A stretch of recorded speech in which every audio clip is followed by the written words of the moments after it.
Hello and welcome. Whether you're listening in the quiet hours of the night or resting in a calm moment during the day, this gentle journey invites you to step into a continent slowly emerging from ruin and silence. Make yourself comfortable. Let your breath soften and slow.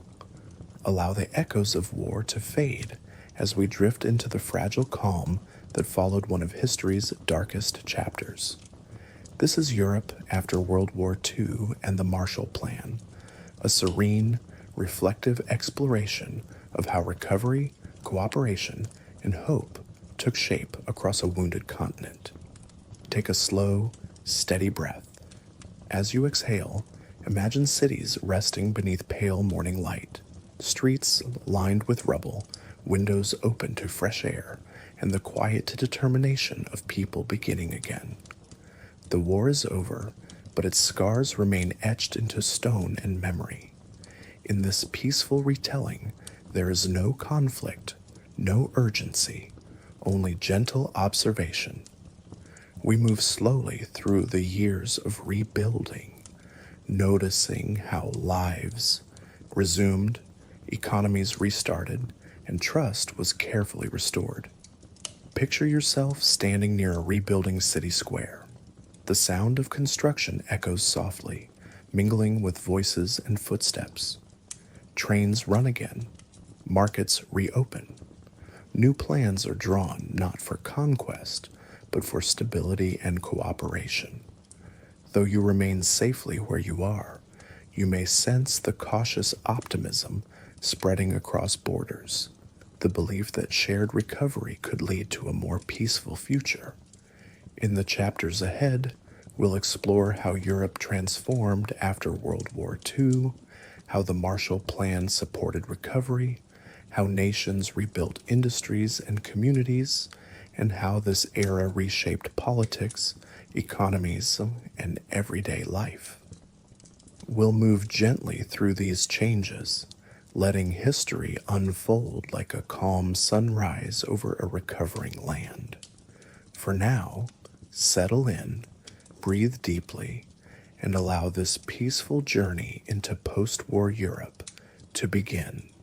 The final days of World War II in Europe. It is the spring of 1945 in Europe. 6 years of devastating conflict are drawing to a close. In the rubble-strewn streets of Berlin, the guns have finally fallen silent. Soviet troops move cautiously through ghostly city blocks. British and American units link up in the heart of a shattered continent. On April 30th, 1945, Adolf Hitler takes his own life in his Berlin bunker, and within days the last remnants of Nazi Germany collapse. Exhausted German envoys sign an unconditional surrender in the early morning hours of May 7th in a schoolhouse in Reims. General Jodl, the German emissary, remarks with a trembling voice that with his signature the German people are delivered into the victors' hands and expresses hope that the victors will treat them with generosity. The next day, May 8th, 1945, becomes Victory in Europe, WWII Day, and celebratory bells ring out across London, Paris, and Moscow. Crowds cheer and weep with relief under rainy spring skies, grateful that the nightmare of war is finally over. Yet beneath the jubilation lies an overwhelming quiet and sorrow. In cities large and small, people stand amid the ruins of their homes, gazing at the eerie stillness that follows the storm. The final days of World War II in Europe bring not only victory and relief, but also a somber dawn of reckoning with the immense destruction and suffering left behind. As the sun sets on May 8th, a calm falls over the battle-scarred landscape. In the countryside of Normandy, in the highlands of Italy, and on the banks of the Rhine, soldiers and civilians alike pause to absorb the stillness. Forests that echoed with artillery fire are now eerily quiet except for birdsong and the distant murmur of rivers. A British field chaplain writes in his diary of the strange peace that has descended, as if the very air is holding its breath. In ruined cities, the dust begins to settle. Here and there, small groups of survivors emerge from cellars and shelters, eyes blinking at the pale spring light. They pick their way through debris-clogged streets that were familiar boulevards in another life. Europe's ordeal is ending, but a new and challenging journey is only beginning.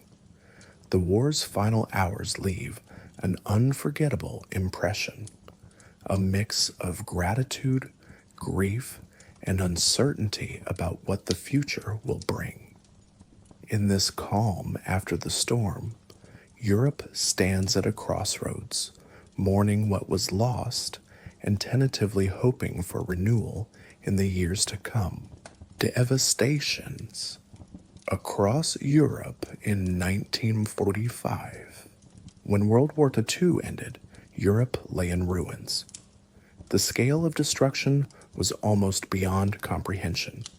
Tens of millions of people had been killed, and even more were uprooted from their homes.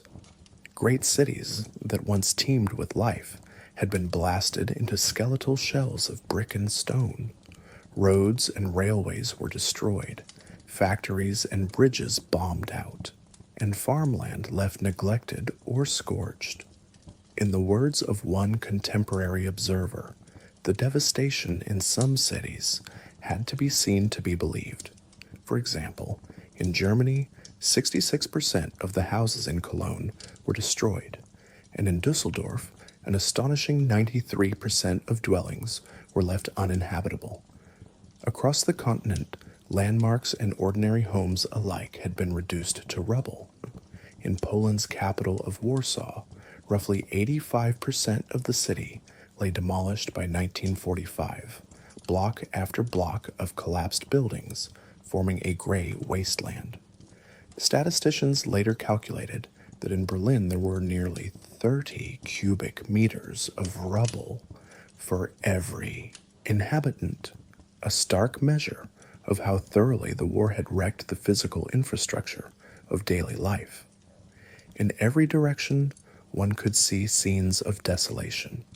Factories that once hummed with machinery now stood roofless and silent, their girders twisted by bombs. Medieval cathedrals and ornate palaces bore the scars of shell fire or had been burned to hollow shells. The landscape itself was marked by craters and wreckage. Over 1/4 of Europe's pre-war industrial capacity had been destroyed by 1945. Transportation was in chaos. Rail lines were torn up, ports clogged with sunken ships, and vital roads and bridges blown apart. In Western Europe, cities like Rotterdam, Hamburg, and Liverpool had suffered relentless aerial bombardment. In Eastern Europe, whole villages had been wiped out in the shifting tides of combat. The Soviet Union alone lost roughly 25% of its national wealth and capital resources. Everywhere, the basic elements of modern life, electric power, clean water, passable roads, were compromised or destroyed. The human toll was equally staggering. Besides the soldiers who never returned home, millions of civilians had perished from bombing, massacres, starvation, and genocide. For those who survived, daily existence in 1945 was a struggle amid the wreckage. An estimated 11 million displaced persons were scattered across Europe when the war ended, including forced laborers, concentration camp survivors, and refugees from formerly occupied lands. Between May and September 1945, the Allies managed to repatriate most of these displaced people, but around 1.2 million remained stranded in Germany, people who either could not go home or dared not return to now communist Eastern European countries. These refugees gathered in sprawling camps or wandered along roadsides, carrying their few belongings in hope of finding shelter. British official Yvonne Kirkpatrick described encountering hundreds of thousands of Germans on foot, trekking in all directions, as if a giant ant heap had suddenly been disturbed. His vivid image captures the chaotic mass movement of people in post-war Europe, searching for missing family members or a safe place to start life anew. In the immediate aftermath of victory, the atmosphere was one of eerie quiet and immense challenge. Many cities had no intact government buildings from which to coordinate relief.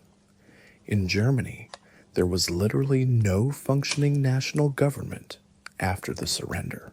The Nazi regime was gone, and the country was carved into occupation zones with military governors. Essential services, like policing, fire brigades, and postal delivery, barely operated. Millions were homeless or returning to homes that no longer existed. Rubble-strewn cellars and half-collapsed buildings became impromptu shelters for families. At night, the only lights in many cities were campfires or flickering candles, as power stations had been bombed out. The smell of smoke and dust hung in the air. In this shattered landscape, everyday life had to be rebuilt from the ground up. It was a scene of desolation and bewilderment, as one British general wrote, an entire continent in chaos, waiting for direction and relief. Hunger and hardship in the aftermath. With the war's end came peace, but also a new enemy, hunger. The disruption of agriculture, the bombing of transport networks, and the dislocation of millions led to severe food shortages across much of Europe in 1945 and 1946. As celebratory victory parades ended, most civilians returned to a stark reality. They were hungry. Rationing, which had been a wartime necessity, continued and in some places even tightened after the war. In the Netherlands, for example, the final months of the war had seen the infamous hunger winter of 1944-45, when over 20,000 people died of starvation as food supplies were cut off. By early 1945, famine conditions had emerged in parts of Western Europe. In Greece, malnutrition had been widespread since the war's occupation years. Now, even countries like the United Kingdom, victorious but drained, faced new privations. Britain actually introduced bread rationing after the war, from 1946 to 1948. A step even never taken during the wartime Blitz. Many Britons found their diets in 1946 were more scant than during the conflict itself. Overall, the continent was on the brink of a humanitarian catastrophe. Globally, an estimated 20 million people died of malnutrition during the war, more than had perished from combat. In 1945 and 1946, those who had survived needed sustenance to live and rebuild, yet food production in Europe was at a fraction of pre-war levels. Farmers lacked fuel for tractors, seeds for planting, or horses and manpower, so many had been lost in the war, to till the fields. The winter of 1946-47 proved one of the harshest on record, compounding the misery. Rivers and canals froze, further impeding transport of coal and food. Coal shortages meant many homes and schools had no heat. In Germany, average calories consumed per day plummeted to desperate levels. In some zones, civilians were subsisting on as little as 1,000 to 1,500 calories a day, well below a healthy minimum. Children suffered stunted growth. Diseases like tuberculosis spread in the cold, underfed population. In France and Italy, bread and pasta were strictly rationed, butter and meat were rare luxuries. Long lines of gaunt citizens waited from before dawn at soup kitchens or relief depots for a ladle of thin stew or a few ounces of flour. Hunger did not distinguish between victor and vanquished. While Germany and Eastern Europe faced especially dire food crises, even Western Allied nations had to enforce austerity. The British, for instance, lived under continued rationing of not just bread, but also potatoes, fats, and bacon through the late 1940s. For ordinary people, these were years of make do and mend in the extreme, reusing every scrap, trading on the black market for extra food, and stretching small rations to feed families. In cities, urban dwellers tore up lawns and city parks to plant vegetables. Rural communities, somewhat better off, often had to fend off theft from their fields by the desperate. Many Europeans remembered these immediate post-war years as a time of gnawing hunger and exhaustion, a time when liberation from war still felt like a struggle for survival. Facing this crisis, international relief efforts began moving swiftly, even before long-term recovery plans took shape. The United Nations Relief and Rehabilitation Administration, UNRWA, and charities from the Americas sent shipments of food, medicine, and clothing. American charity, in particular, made a profound impact. In the second half of 1945 and into 1946, the United States and Canada exported millions of tons of wheat and other staples to prevent mass famine in Europe. Familiar care packages, boxes of canned meat, powdered eggs, and chocolate, and other precious foods started arriving in 1946, first to war-torn France and soon to dozens of countries. In May 1946, the first 15,000 care packages reached the port of Le Havre in France, a gift of sustenance and hope from across the Atlantic. These parcels, filled with items like canned beef, spam, margarine, sugar, and coffee, were literal lifesavers for countless families. Children who had not tasted chocolate or oranges in years suddenly received small treats in those boxes. Stories spread of American families adopting European families by sending regular food parcels to help them pull through. Though stopgap measures, such relief efforts alleviated the worst immediate hunger in many areas. Still, it was clear that short-term aid would not be enough. Europe needed not just emergency relief, but a comprehensive plan to restore its ability to feed and sustain itself. The hunger of these post-war years underscored a fundamental truth. Without economic recovery, there could be no lasting peace or stability, only desperation that could breed new conflict, political instability, and new beginnings. In the immediate aftermath of WWII, Europe's political landscape was as unsettled as its physical one. The old order had been upended. Fascist regimes in Germany and Italy had fallen.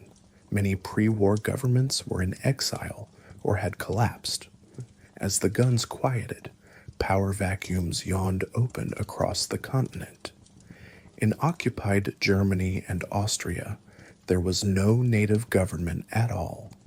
The Allies assumed supreme authority, dividing those countries into zones administered by military commanders from the United States, the Soviet Union, Britain, and in Western Germany, France. Germany, once the aggressor, was now a nation in limbo. Its territory carved up and large portions of its eastern lands annexed by Poland and the USSR as agreed by the Allies. The policy of the occupiers in 1945 was initially punitive. Nazi leaders were arrested, industries were dismantled for reparations, and ordinary Germans were subjected to strict controls for a time. Allied policy even forbade giving the German population anything beyond minimal subsistence, aiming to prevent Germany from ever waging war again. This soon proved problematic, as millions of Germans face starvation and chaos. In the words of Field Marshal Montgomery, appointed British military governor, "We have won the German war. Let us now win the peace." Winning the peace would mean stabilizing and rebuilding, not simply punishing. In the nations that had been liberated from Nazi rule, politics resumed, but in a climate of tension and uncertainty. France, for example, emerged from the war deeply divided. The wartime resistance and the collaborationist Vichy regime had split French society. In late 1944, General Charles de Gaulle's provisional government took charge, and by 1946, France established a new constitution for the Fourth Republic. However, the government was fragile, a coalition including a strong communist party that had grown popular for its role in the resistance. Shortages and strikes rocked France in 1947, and the communists were soon pushed out of the ruling coalition amid concerns about loyalty in the budding Cold War. Still, France did restore democratic institutions and began an ambitious effort to modernize its economy, the Monet Plan, albeit with great difficulty given the wreckage.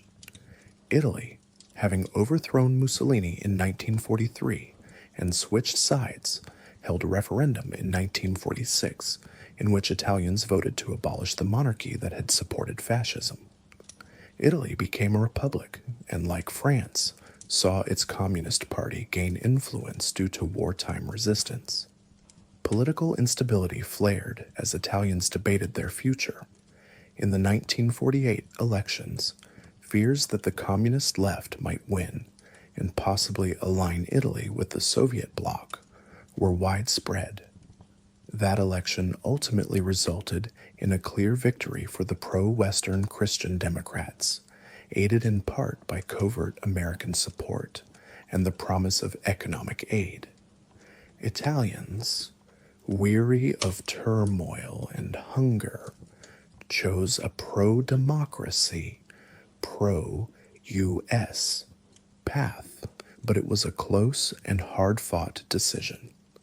Across liberated Europe, nations struggled to balance justice and reconciliation. Collaborationists had to be purged from positions of power, but without paralyzing the functions of society. Trials of war criminals and quislings took place in many countries. At the same time, new or reconstituted democratic institutions were painstakingly put in place. The Benelux countries, Belgium, the Netherlands, and Luxembourg, restored their monarchies and parliaments, though Belgium faced a divisive royal question about the return of King Leopold III. Scandinavian countries like Norway and Denmark, having been occupied, swiftly re-established their elected governments, albeit dealing firmly with local collaborators. Eastern Europe, however, saw a very different political shakeout under Soviet influence, a development we will explore shortly. Everywhere, the immediate post-war period was marked by social upheaval. Millions of former soldiers returned home, those who had homes to return to, and tried to reintegrate into civilian life. Millions of women who had kept societies running during the war now sought to rebuild their families and communities, even as many had to relinquish jobs to returning men. Ethnic tensions that had been suppressed or exacerbated by the war now resurfaced. In Eastern Europe, Entire populations were on the move. Ethnic Germans were expelled en masse from Poland, Czechoslovakia, and other lands. Over 10 million Germans were uprooted and sent into what remained of Germany. These forced migrations, approved at the Allied Potsdam Conference, were intended to create ethnically homogeneous nation-states and punish Germany, but they added to the suffering and instability in the short term. There were also revenge killings and retaliatory expulsions in places like Hungary and Yugoslavia. Europe's map was being redrawn not just on paper, but through the traumatic relocation of communities. Amid the rubble and ration lines, seeds of hope and renewal were being planted politically. Local town councils in places like France and the Netherlands convened in makeshift offices to begin providing basic services. Often these councils included members of various political stripes: communists, socialists, liberals, Christian Democrats, united temporarily by the need to rebuild.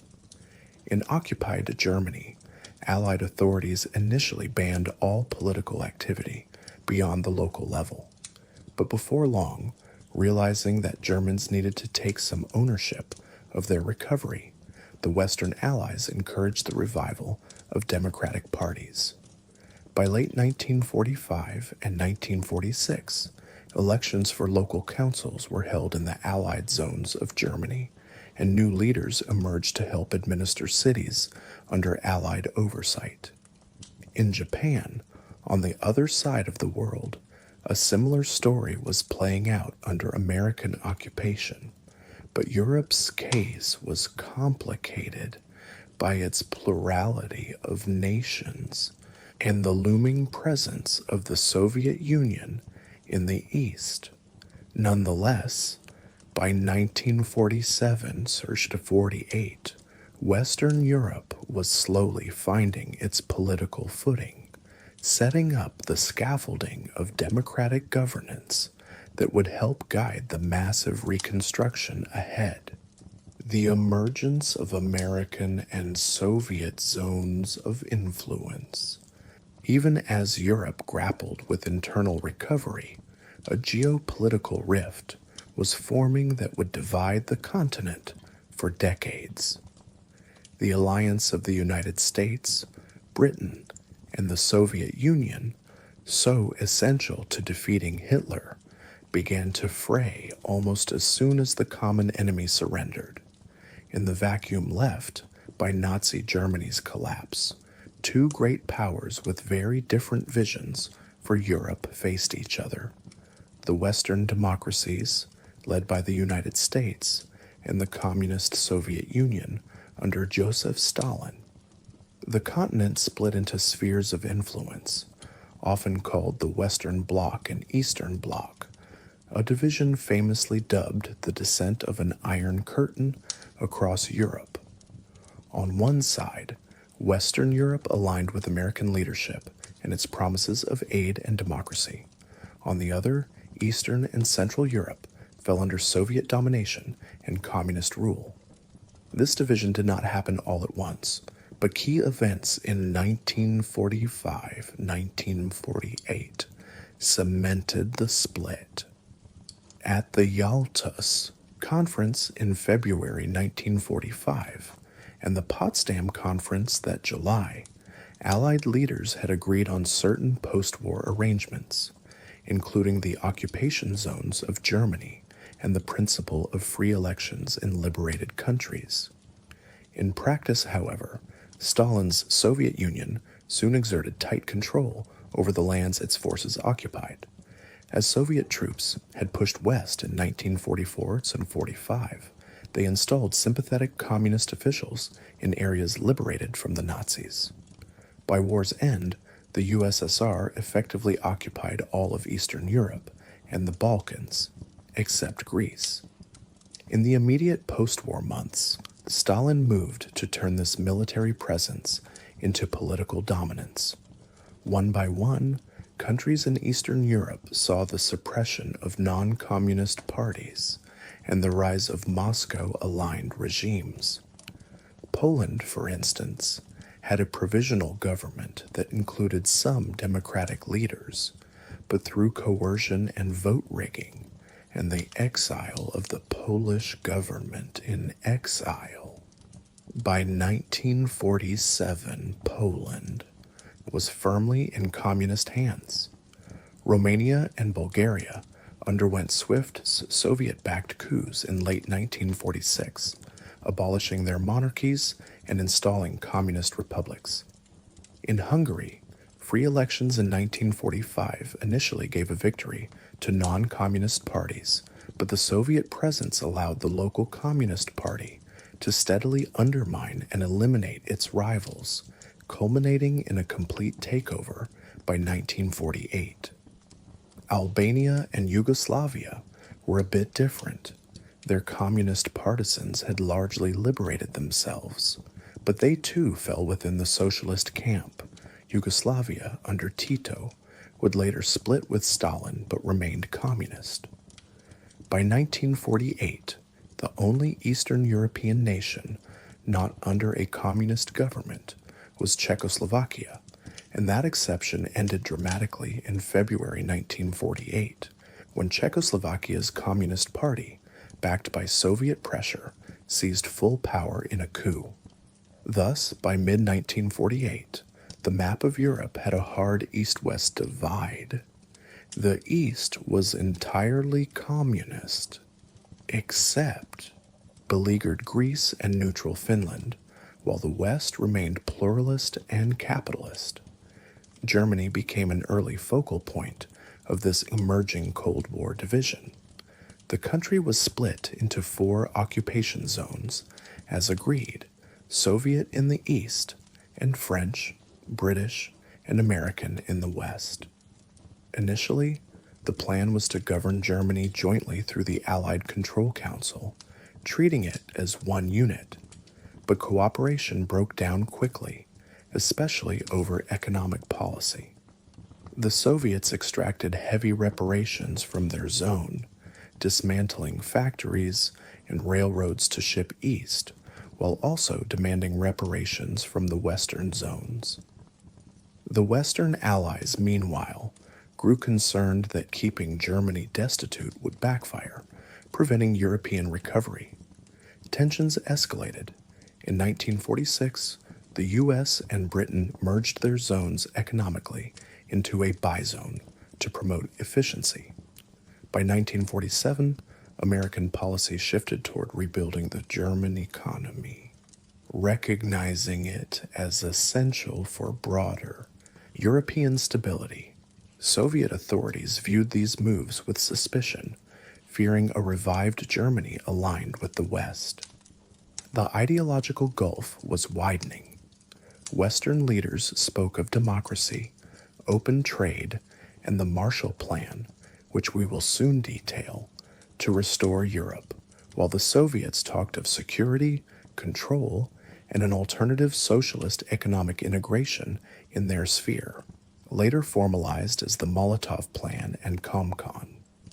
One symbolic moment in this dividing Europe came in March 1946, when Winston Churchill, recently ousted as Britain's Prime Minister, delivered his famous speech in Fulton, Missouri. He declared that from Stettin in the Baltic to Trieste in the Adriatic, an iron curtain has descended across the continent. This vivid image described the reality taking shape. On the eastern side of that curtain, Soviet-aligned governments were isolating their people from the West and suppressing dissent. On the western side, nations were increasingly looking to the United States and each other for support in resisting communist expansion. Stalin angrily denounced Churchill's speech, but the phrase stuck because it rang true. Soviet actions in Eastern Europe soon confirmed Western fears.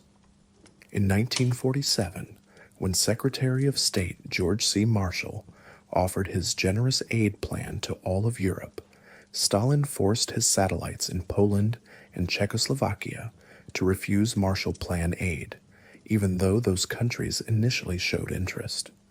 Stalin understood that accepting American aid would come with Western oversight and influence, which he was not willing to allow. A clear line was drawn. No Eastern Bloc country would partake in the U.S.-led recovery program. Instead, Stalin tightened his grip. In September 1947, communist parties from across Europe gathered at Szklarska Poręba in Poland to form the Kominform, a new International Communist Information Bureau. There, Soviet Representative Andrei Zhdanov laid out the doctrine that the world was now divided into two camps, the imperialist and anti-democratic camp, led by the U.S., versus the anti-imperialist and democratic camp, led by the USSR. Communist parties in Western countries, notably in France and Italy, were instructed to oppose the Marshall Plan vigorously through strikes and protests as the American enslavement of Europe to be sabotaged by any means short of open revolt. The gloves had come off rhetorically, and soon, practically. Thus, by 1948, Europe was essentially split into two zones of influence.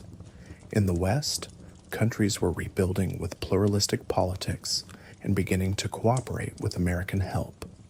In the East, Stalin's dominions stretched from the Baltic to the Balkans, with regimes loyal to Moscow and cut off from Western aid.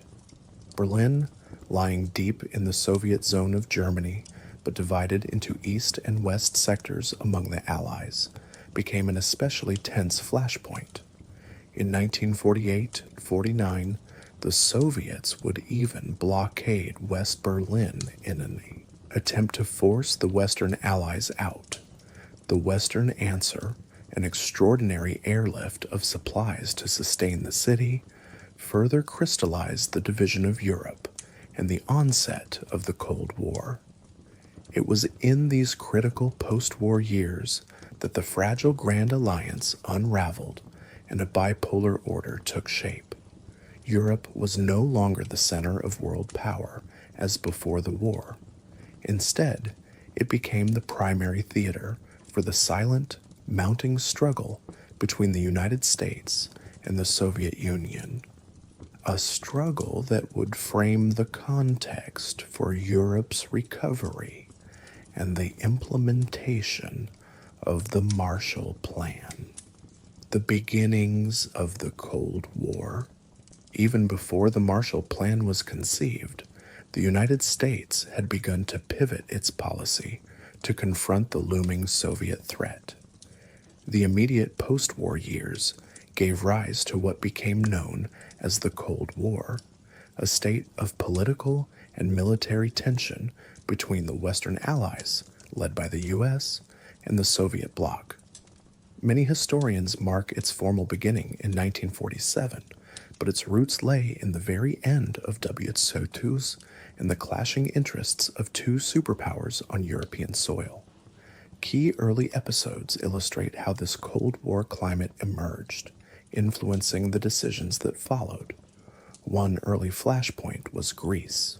During the war, Greece had been occupied by the Nazis, and after liberation in 1944, it slid into a brutal civil war between the government, backed by Britain, and communist guerrillas. By 1947, Britain, economically exhausted, informed the United States that it could no longer support anti-communist forces in Greece, nor in equally threatened Turkey. This alarmed U.S. policymakers, who saw a danger of Greece and Turkey falling under Soviet influence, potentially giving the USSR strategic footholds in the Mediterranean. In March 1947, President Harry S. Truman went before Congress and the American public to declare what became known as the Truman Doctrine, to support free peoples who were resisting attempted subjugation by armed minorities or by outside pressures. Though he did not mention the Soviet Union by name, everyone understood the implication. Truman was asking Americans to commit to containing communism wherever it threatened to expand. Congress approved $400 million in aid to Greece and Turkey, which helped the Greek government eventually defeat the communist insurgency by 1949. This marked the first U.S. policy of overt containment of Soviet influence.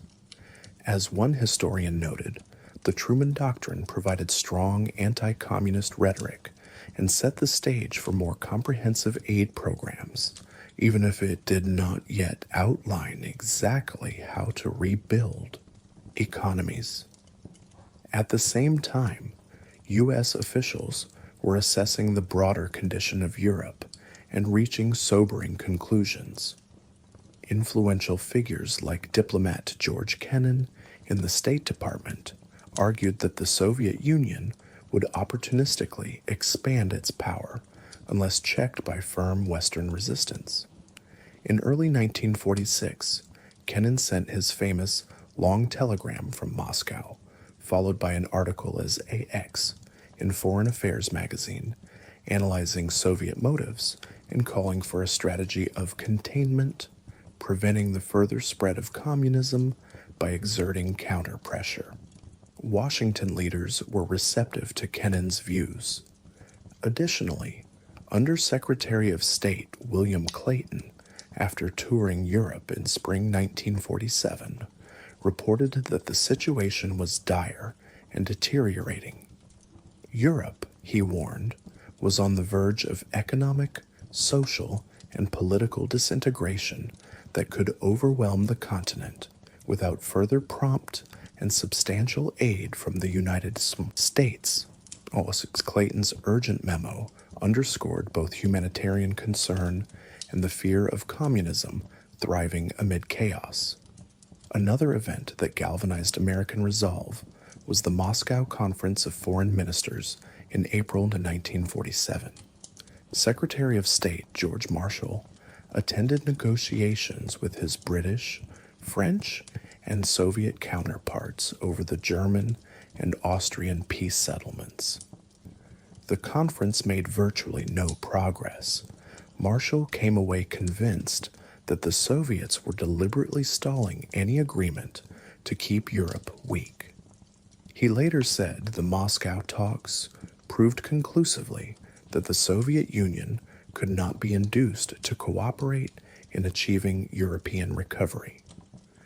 This disillusionment directly influenced his thinking on what to do next, leading to the bold initiative he would launch in June 1947. Thus, by mid-1947, the contours of the early Cold War were set.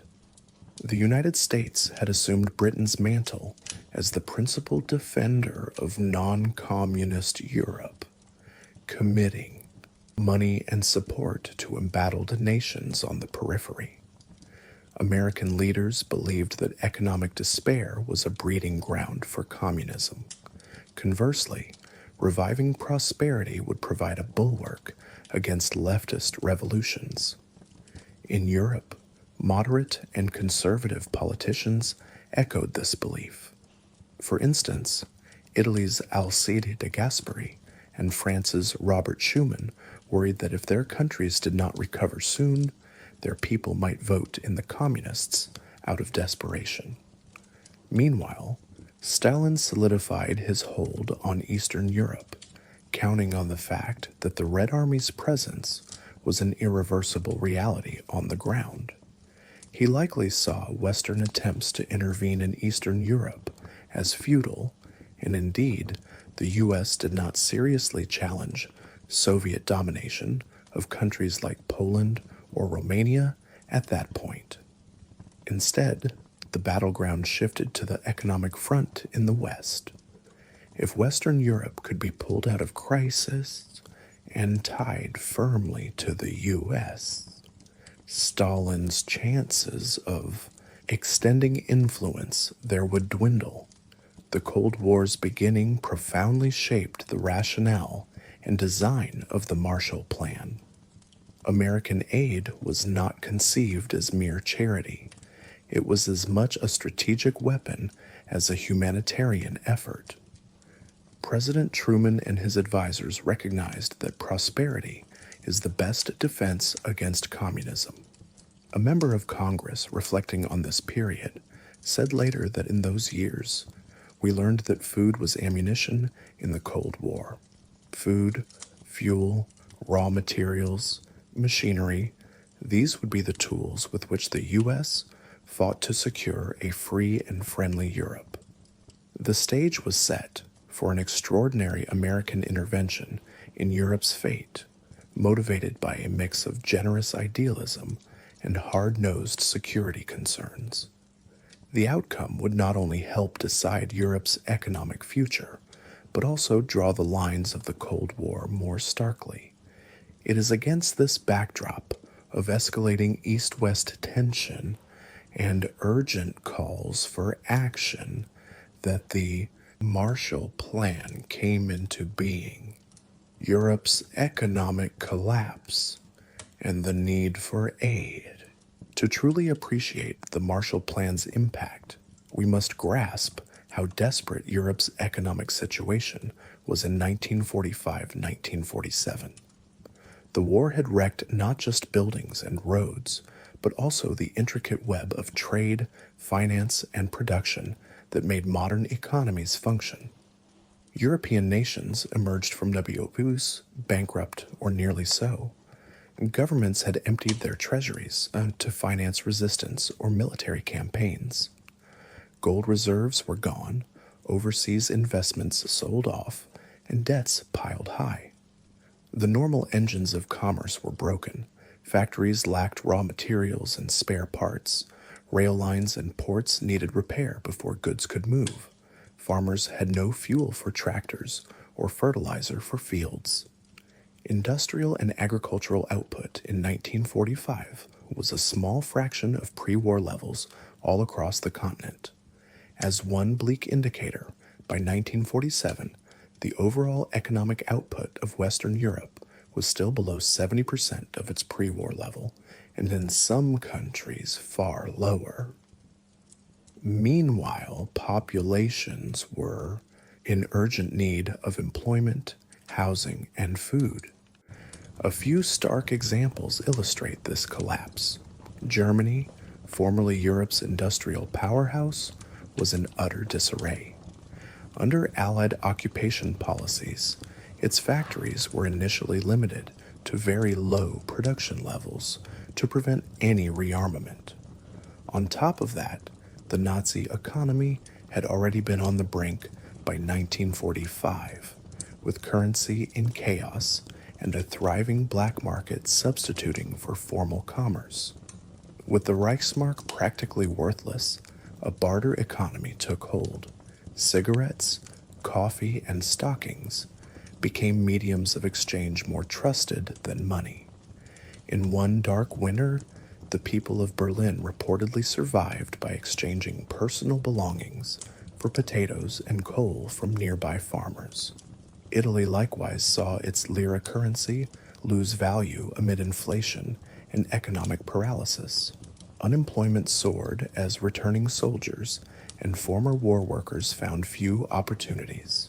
France's transportation system was in shambles, meaning coal from mines could not easily reach city gasworks or factories. Its government faced such a currency crisis in 1946 that it had to seek foreign loans to import basic necessities. Even in Britain, which had maintained a stable wartime economy under strict controls, by 1945 the nation had accumulated enormous debts, particularly to the U.S., and its export industries were weakened. Britain's financial strain was so acute that the abrupt end of American Lend-Lease aid in September 1945 came as a shock.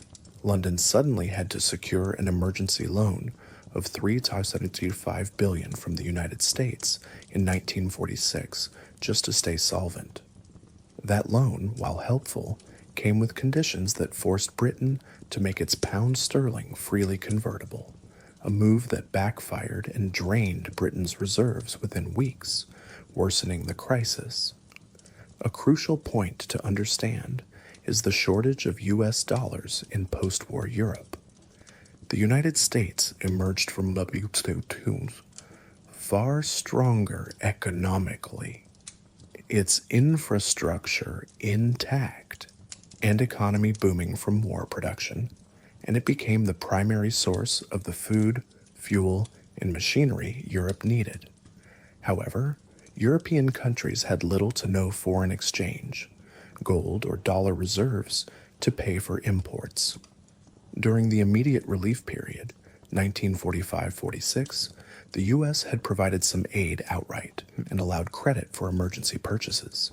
But by 1947, those credits were used up, and something had to change. Observers feared a downward spiral. Without imports of food and raw materials, Europe's recovery would stall. Without recovery, Europe could not export goods or stabilize its currencies, meaning it would never earn the dollars needed to import, a classic catch-22. This dollar shortage was sometimes called the dollar gap or transfer problem, and it threatened to choke Europe's economy just as it tried to get up off its knees. The winter of 1946-47 brought matters to a head. As noted earlier, it was brutally cold and long. Snow and ice paralyzed much of the continent. Coal, the lifeblood of industry and heating, could not be transported in sufficient quantities. In Britain, factories went on short work weeks or shut down because of fuel shortages. In France, electricity was sporadic. In the Low Countries and Western Germany, people shivered in unheated homes. Crop yields in 1947's spring were poor due to the harsh winter and lack of fertilizers. The cumulative effect was a crisis of confidence. In the United States, newspapers carried alarming stories of Europeans on the brink of famine and social collapse 2 years after victory. The U.S. Congress and public, having grown somewhat weary of overseas responsibilities after the war, were jolted by the realization that if Europe's economy failed, the consequences could be dire. American leaders worried that desperate populations might turn to political extremes, especially communism, jeopardizing the hard-won peace. Thus, by early 1947, the consensus among U.S. policymakers was that a massive assistance program was needed, not just to feed Europeans for a few months, but to put their economies back on a self-sustaining footing. The old approach of piecemeal loans or limited relief was insufficient. As one U.S. State Department official summarized, "The patient is sinking while we are putting on Band-Aids. We need a transfusion." That transfusion would be the Marshall Plan. General George Marshall, newly appointed Secretary of State in January 1947, listened to advisors like William Clayton and George Kennan, who were hammering home the scale of the emergency. Marshall, a man of action and pragmatism, became convinced that the United States must take bold, comprehensive steps to rescue Europe's economy, both for humanitarian reasons and for the long-term stability of the free world. Another factor weighed in: American self-interest in global economic health. U.S. business leaders and officials recognized that a prosperous Europe would be a market for American goods, whereas a destitute Europe would drag down the world economy.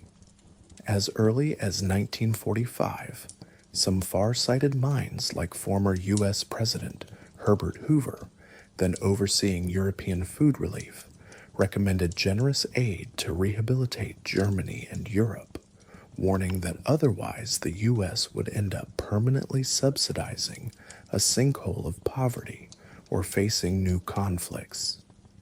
These economic arguments made it easier to rally support in Washington for what might otherwise seem like an extravagant foreign giveaway. By mid 1947, with Europe's plight obvious and Cold War stakes rising, the stage was set for a radical new American initiative to spur Europe's recovery.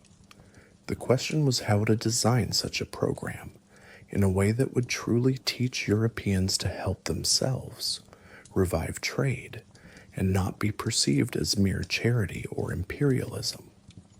The answer would come in the form of an unprecedented plan of aid and cooperation, one that took shape in the summer of 1947 and soon became known as the Marshall Plan. The Marshall Plan, origins and proposal. On June 5th, 1947, a warm and cloudless afternoon in Cambridge, Massachusetts, U.S. Secretary of State George C. Marshall stepped up to a podium at Harvard University. He was there to receive an honorary degree and deliver a commencement address. The audience of fresh graduates and faculty listened politely, perhaps not expecting anything earth-shattering from the retired five-star general. But Marshall's speech that day would change the course of European history. In calm, unadorned language, Marshall issued a bold call to action. It is logical that the United States should do whatever it is able to do to assist in the return of normal economic health to the world, without which there can be no political stability and no assured peace. America would offer a comprehensive program of assistance to Europe. Marshall emphasized that this aid was not directed against any country, but against hunger, poverty, desperation, and chaos. He invited all European nations, including the Soviet Union and its allies, to cooperate in planning their economic recovery, which the U.S. would help finance. This initiative, initially dubbed the European Recovery Program, would soon be known to all simply as the Marshall Plan. Marshall's proposal was revolutionary in its generosity and its cooperative approach. Importantly, he did not present a detailed plan that day. Rather, he set forth a vision and challenged the Europeans to work out the specifics together. The core idea was that Europe must come up with a coordinated recovery plan for which it would receive American support. This approach was shrewd. It put the onus on European governments to collaborate and determine their needs, fostering a sense of ownership. It also signaled to an often isolationist U.S. Congress that European nations were willing to do their part and wouldn't simply be handed a blank check. Marshall's Harvard speech was brief, only about 12 minutes long, but it packed a punch heard around the world.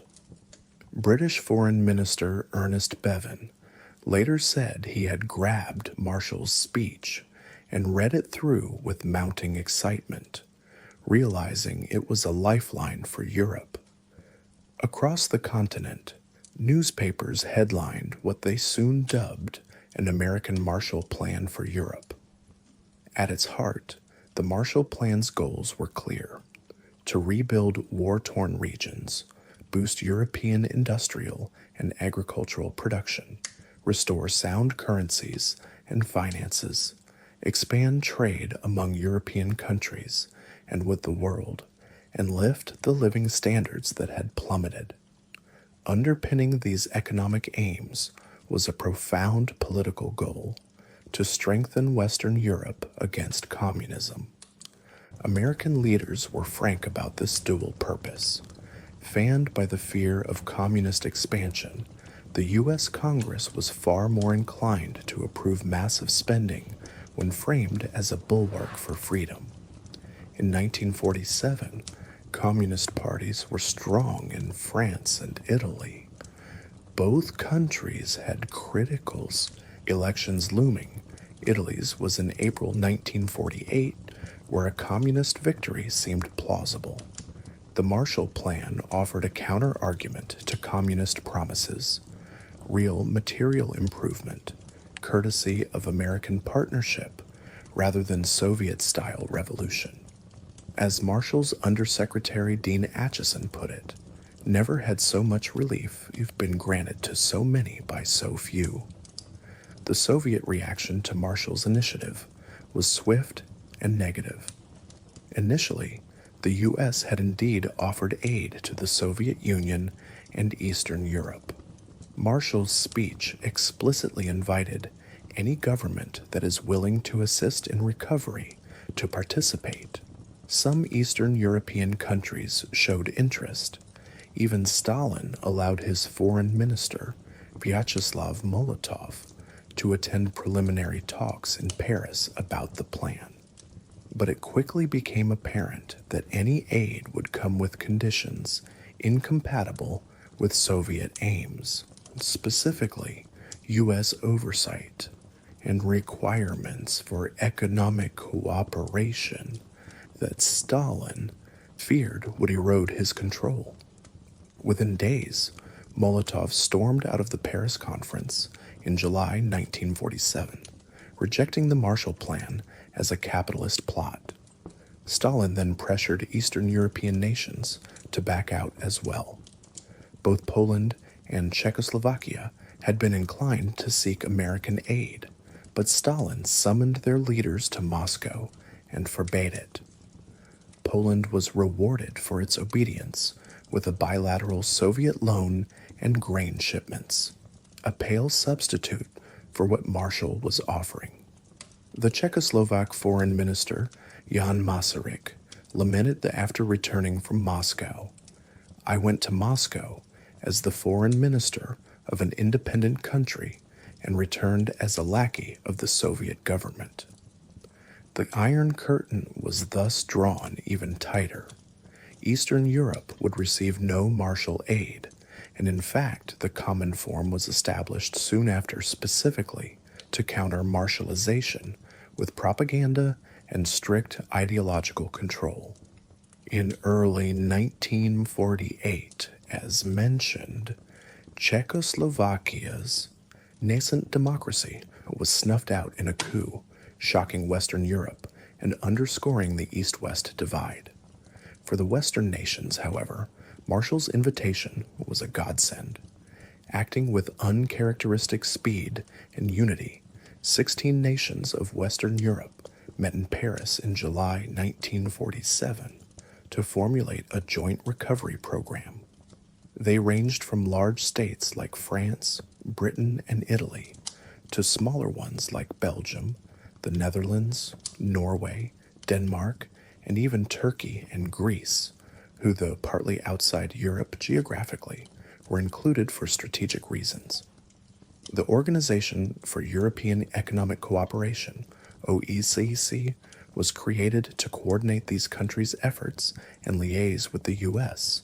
This OIEC would later evolve into the OECD in 1961, but in 1947, its purpose was specifically to administer Marshall Plan cooperation. The European delegates hashed out their collective needs, ultimately requesting around $22 billion in aid over 4 years. In doing so, they had to overcome some mutual suspicions. France, for example, worried about a resurgence of German industry, while smaller countries worried that the big ones would hog the aid. But the dire state of everyone's economy made compromise possible, and the presence of a ready American helping hand encouraged unity.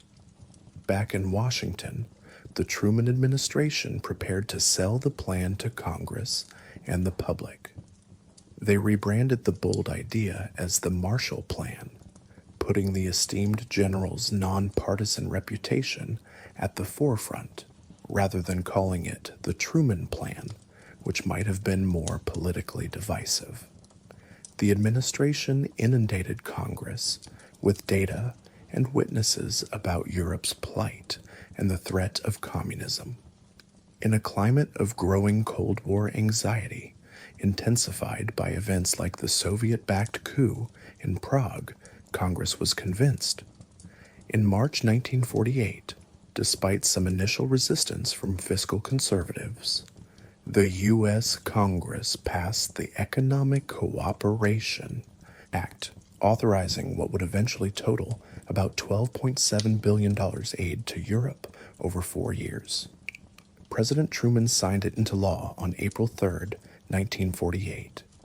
The final sum was slightly less than originally requested, but still enormous, roughly $13 billion, equivalent to about $150 billion in today's dollars, between 1948 and 1952.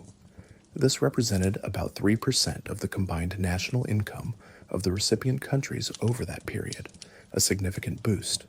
It was, as one contemporary put it, the most unselfish act by any great power in history, though of course it was not purely altruistic. American self-interest in stability and markets played a role. The Marshall Plan was now official U.S. policy. It stood as a beacon of hope for a despairing Europe.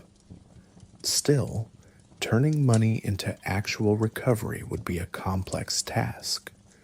The aid would need to be used effectively, and European governments needed to implement often painful reforms. But at the moment of its conception, the Marshall Plan was a bold gamble on humanity's better instincts, cooperation over conflict, generosity over grudges, and investment in shared prosperity as the surest route to peace. Marshall himself, when asked later what his greatest satisfaction was regarding the plan, simply said that the damn thing worked. But before we see how it worked, let us examine the structure of this massive program and how it was rolled out across the war-weary continent. The structure of the Marshall Plan aid. From 1948 to 1952, the Marshall Plan, formerly known as the European Recovery Program, or ERP, poured immense resources into Western Europe, but it did so in a carefully structured way. This was no blank check or one-size-fits-all giveaway. The aid was administered with conditions and oversight meant to ensure it achieved its purposes of revival and modernization. Understanding the mechanics of the Marshall Plan illustrates why it succeeded and how it shaped Europe's post-war trajectory. First, the United States established a dedicated agency to run the program, the Economic Cooperation Administration, ECA. This agency, led by capable administrator Paul G. Hoffman, a former automobile company president, was independent of the State Department, which helped assure Congress that aid would be managed efficiently and not mired in diplomacy. The ECA had offices in Washington and sent missions to each participating European country to supervise and advise on the ground. On the European side, as mentioned, the 16 recipient nations formed the OEEC to coordinate their recovery plans and handle the distribution of resources among themselves. This required, for example, that France, Italy, Germany, and others regularly consult each other on economic matters, an unprecedented level of peacetime cooperation that planted seeds for future European unity. Marshall Plan aid was not given as simple cash handouts. It mostly came in the form of goods and equipment from the United States, or grants that had to be spent on purchasing American exports.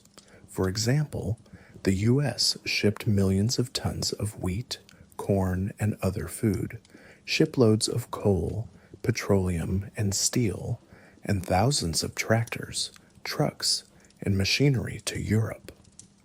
These supplies helped alleviate critical shortages and jumpstart production. When a European country received these commodities, it didn't just hand them out free internally. Instead, they were usually sold within the country at reasonable, subsidized prices, and the local currency proceeds went into a special fund called counterpart funds. The counterpart funds in each country were essentially a pool of money in local currency that could then be used for approved investment projects. For instance, rebuilding a railroad or power plant, or providing loans to businesses. This mechanism ensured that the aid served a double purpose. The goods relieved immediate needs, and the sale proceeds funded longer-term development. It also avoided flooding the European economies with excess cash that could spur inflation. The distribution of aid was proportionate to both need and strategic importance. Aid was roughly allocated by size of population and degree of devastation, but political factors played a role too. The United Kingdom, which had suffered less physical damage but was economically crippled, received the largest share of any single country, about 26% of the total, equivalent to around $3.2 billion. The next largest recipient was France at roughly 18%, $2.7 billion, reflecting France's size, damage, and central role in continental stability. West Germany, which formally joined the program in mid-1948, once the Bizone and French zone could form an administration, received about 11%, $1.3 to $1.4 billion. Other major aid beneficiaries included Italy, so 12% of total, the Netherlands, Belgium, Luxembourg, Austria, Denmark, Greece, Norway, Turkey, Ireland, Sweden, and even Iceland. All told, 18 countries in Europe received Marshall Plan money. The number 16 is often cited, counting the original signatories of the OEEC. Later, the zones of Western Germany and the Free Territory of Trieste were added, making 18. Notably excluded was Spain, which under Franco was seen as a fascist dictatorship unworthy of U.S. aid at that time. Also, Finland declined to participate, wary of antagonizing the Soviets, who saw Finland as in their sphere. Aid came in different forms. Grants, which did not need repayment, made up the majority, and loans constituted a smaller portion. Of the approximately $13.3 billion, about 90% was grants and 10% loans, reflecting a decision to not saddle war-torn nations with heavy debts. Even the loans were often long-term and low interest. This was a strikingly generous arrangement. As a CIA report later noted, the aid given to France during this critical Marshall Plan period was virtually all in grants, $3.3 billion out of $3.8 billion. The logic was that these countries needed a boost, not a burden. A debt-heavy approach, like after World War I, could stifle recovery and fuel resentment. By giving mostly grants, the U.S. essentially invested in Europe's future purchasing power and friendship. Another key feature was the requirement for cooperation and integration. The Marshall Plan explicitly encouraged European countries to break down trade barriers between themselves and to specialize and share resources for efficiency. Pre-war Europe had been very protectionist and economically fragmented by national borders. American officials believed that for Europe to thrive, it needed something like a common market, or at least a customs union. In fact, the U.S. initially even tied some aid to progress in economic integration. For example, pushing Britain and France to coordinate with others rather than hoard resources. Though each country had its own recovery plan, France had the Monet Plan, Britain had its labor government nationalizations and welfare state agenda, etc. They had to present a unified front in the OEEC. This laid groundwork for institutions of European unity. One direct result was the creation of the European Payments Union in 1950 under OEEC auspices to facilitate currency exchange and trade among European nations.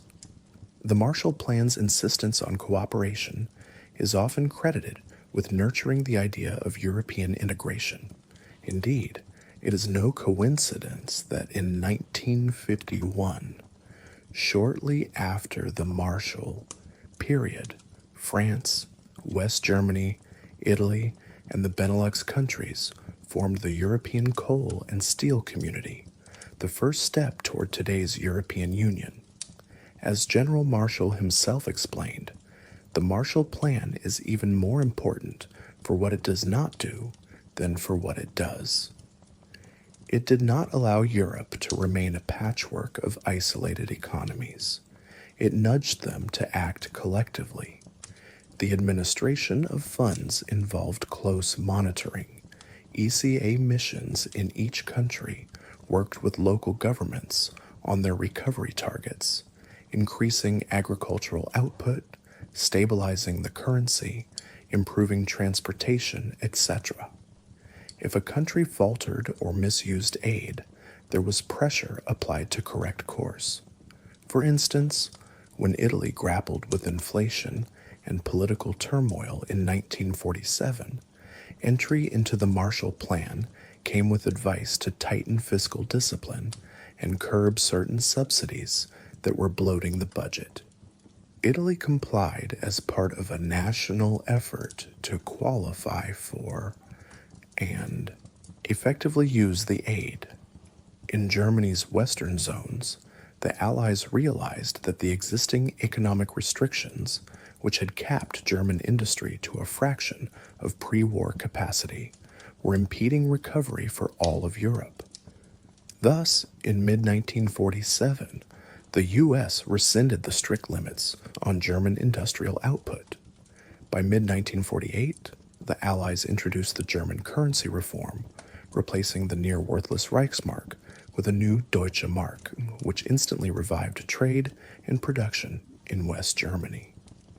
Though separate from the Marshall Plan per se, this reform was closely coordinated with the start of Marshall Aid and was enabled by American support. It illustrated how the ERP wasn't just about dollars, but about creating the conditions for stability and growth. One remarkable component of the Marshall Plan was its emphasis on knowledge transfer and productivity. Alongside material aid, the ECA sponsored technical assistance programs. It sent American experts in farming, industry, and management to Europe to share best practices, and funded thousands of European technicians and managers to visit U.S. factories and farms. These were nicknamed productivity tours. A French worker might tour an American automobile plant to learn about assembly line efficiencies. A group of British farmers might visit Iowa to see modern agricultural techniques. The aim was to introduce Europeans to innovations that could boost output. And indeed, European industries made strides in efficiency during these years, partly thanks to this infusion of know-how. West Germany, in particular, embraced modern management and labor relations. The social market economy, championed by Economy Minister Ludwig Erhard, with U.S. guidance, fueling what would become the German economic miracle, France used Marshall Plan counterpart funds to invest heavily in energy, transport, and modernization of machinery, executing the Monod Plan targets With ERP resources, the Netherlands rebuilt its great port of Rotterdam, crucial for European trade, with aid money, and Belgium reinvigorated its important coal mines and steel mills. To be sure, the Marshall Plan was not a cure-all. Europe still had to endure austerity and hard work to climb out of the hole, but the structure of the aid created a virtuous cycle. U.S. supplies relieved immediate bottlenecks, e.g., coal to keep factories running through winter, food to free people from subsistence worries so they could work, and local currency funds financed reconstruction projects that themselves created jobs and improved infrastructure. One could see its effects in, say, the French countryside, where tractors bought with American aid began replacing horse plows, boosting farm productivity, or in Italian towns, where Marshall-funded public works built new housing and repaired roads, stimulating the construction industry and reducing post-war homelessness. By the end of 1951, the Marshall Plan as an economic program was winding down, having largely achieved its targets ahead of schedule. In late 1951, the program was superseded by a broader mutual security program as the Cold War turned more military, with the Korean War raging and NATO in place. But by then, Western Europe's recovery was well on track, and that success owed much to the structure and execution of the Marshall Plan. American taxpayers had provided an enormous transfusion of capital and hope. European citizens and leaders, in partnership with Americans, had steered that transfusion to vital organs of their economies. Let us now look more closely at how this played out in several key nations and the contrasting situation in Eastern Europe to gauge the Marshall Plan's concrete impact on the lives and fortunes of millions. Aid across Western Europe, key nations and outcomes. Every Western European country benefiting from the Marshall Plan experienced improvement, but the story unfolded a little differently in each, reflecting their unique conditions. Let's explore a few of the major recipients: France, West Germany, Italy, and the Netherlands, among others, to see how the aid was utilized and what outcomes it produced. France. From ruin to renewal. France emerged from WWII, both victor and victim. Large parts of its territory had been battlegrounds or occupied zones. Industries were damaged, and the economy was disorganized. In 1947, France was suffering from persistent shortages, steep inflation, and labor unrest, including strikes led by a strong communist party. The Marshall Plan arrived as a timely boost to the French Fourth Republic's ambitious plans for modernization.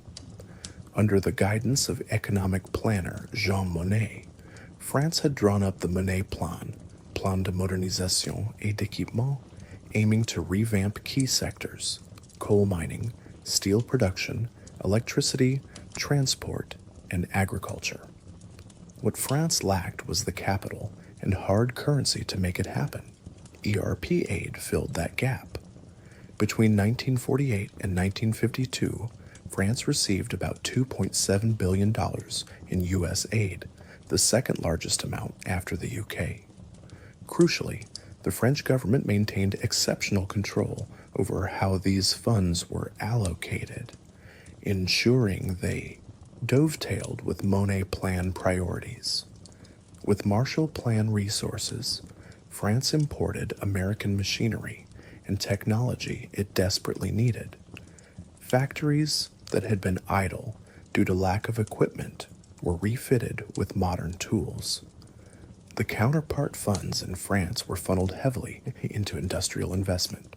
About 35% went to expanding and upgrading energy production, electric grids, oil refineries, 24% into improving transport infrastructure, railways, ports, new locomotives, 20% to agriculture and housing, and 18% to modernizing manufacturing plant and equipment. The results were dramatic. By 1951, France's production of coal, steel, cement, and electricity, all targeted sectors, had skyrocketed, fueling broader economic growth. Overall, French industrial production rose by 85% from 1947 to 1953, far outstripping pre-war levels. This growth was particularly strong in steel and energy, which had been bolstered by targeted investments. French agriculture also rebounded, aided by imported tractors and fertilizer.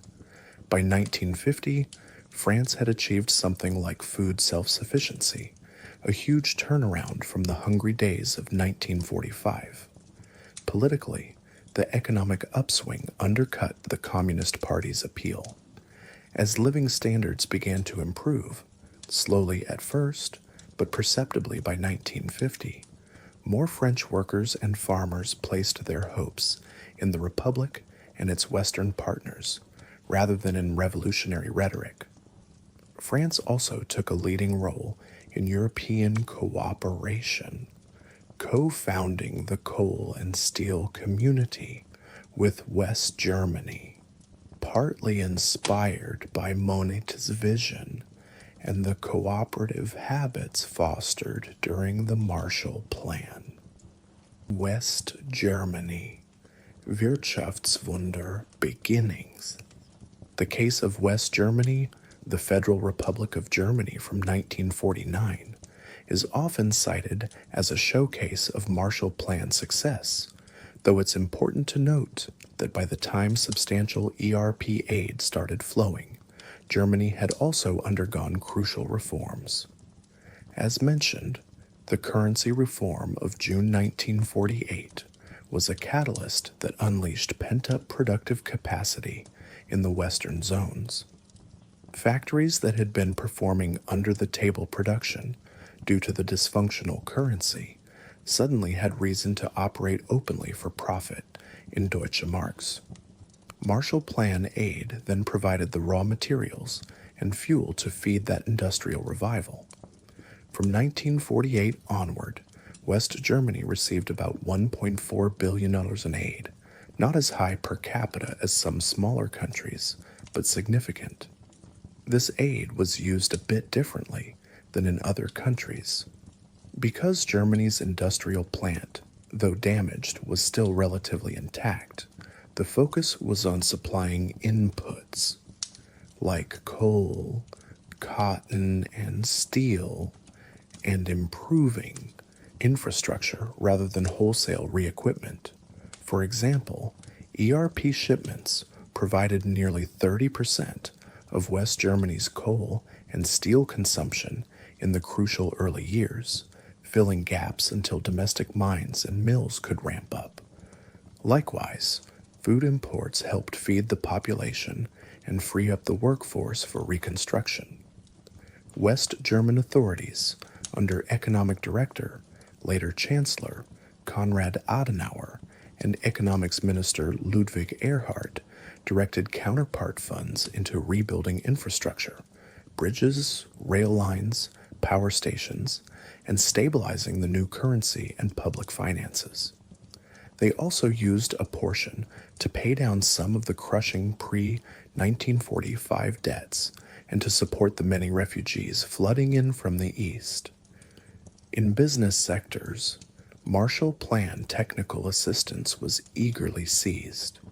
German engineers and managers studied American techniques and quickly adapted them, aided by a well-educated workforce that, despite the war, retained much technical know-how.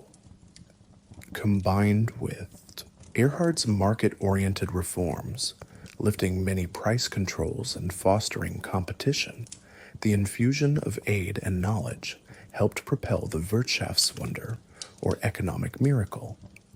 By 1950, just 2 years into the Marshall Plan, West German industrial output was soaring. In fact, it doubled between 1948 and 1951. Factories went from running at 1/3 capacity in 1947 to nearly full capacity by 1951. Productivity per worker rose sharply as new machinery and methods took effect. West Germany's exports began to climb, earning the dollars needed to import on its own. This export-led growth, combined with the currency stability, meant that when Marshall aid tapered off in 1952, West Germany was self-sustaining and on an upward trajectory. Indeed, by 1953, West German industrial production was roughly double its level of 1936, and the country was well on its way to becoming the powerhouse economy of Europe. A Marshall Plan report proudly noted that even a year before the end of the Marshall Plan in 1951, Germany had surpassed her pre-war industrial production level, symbolized by a West Berlin worker rising from the ashes of defeat in a famous photograph. While Marshall aid was not the sole cause of West Germany's miracle, internal reforms and the Korean War boom in demand also helped. It undeniably provided vital breathing space and materials at a critical time. It also politically anchored West Germany to the West. In 1949, the new Federal Republic firmly chose alignment with the U.S. and Western Europe, a course that Marshall Plan goodwill made easier to sell to the German public. Italy, stabilization and modernization. For Italy, the Marshall Plan was both an economic and political lifeline.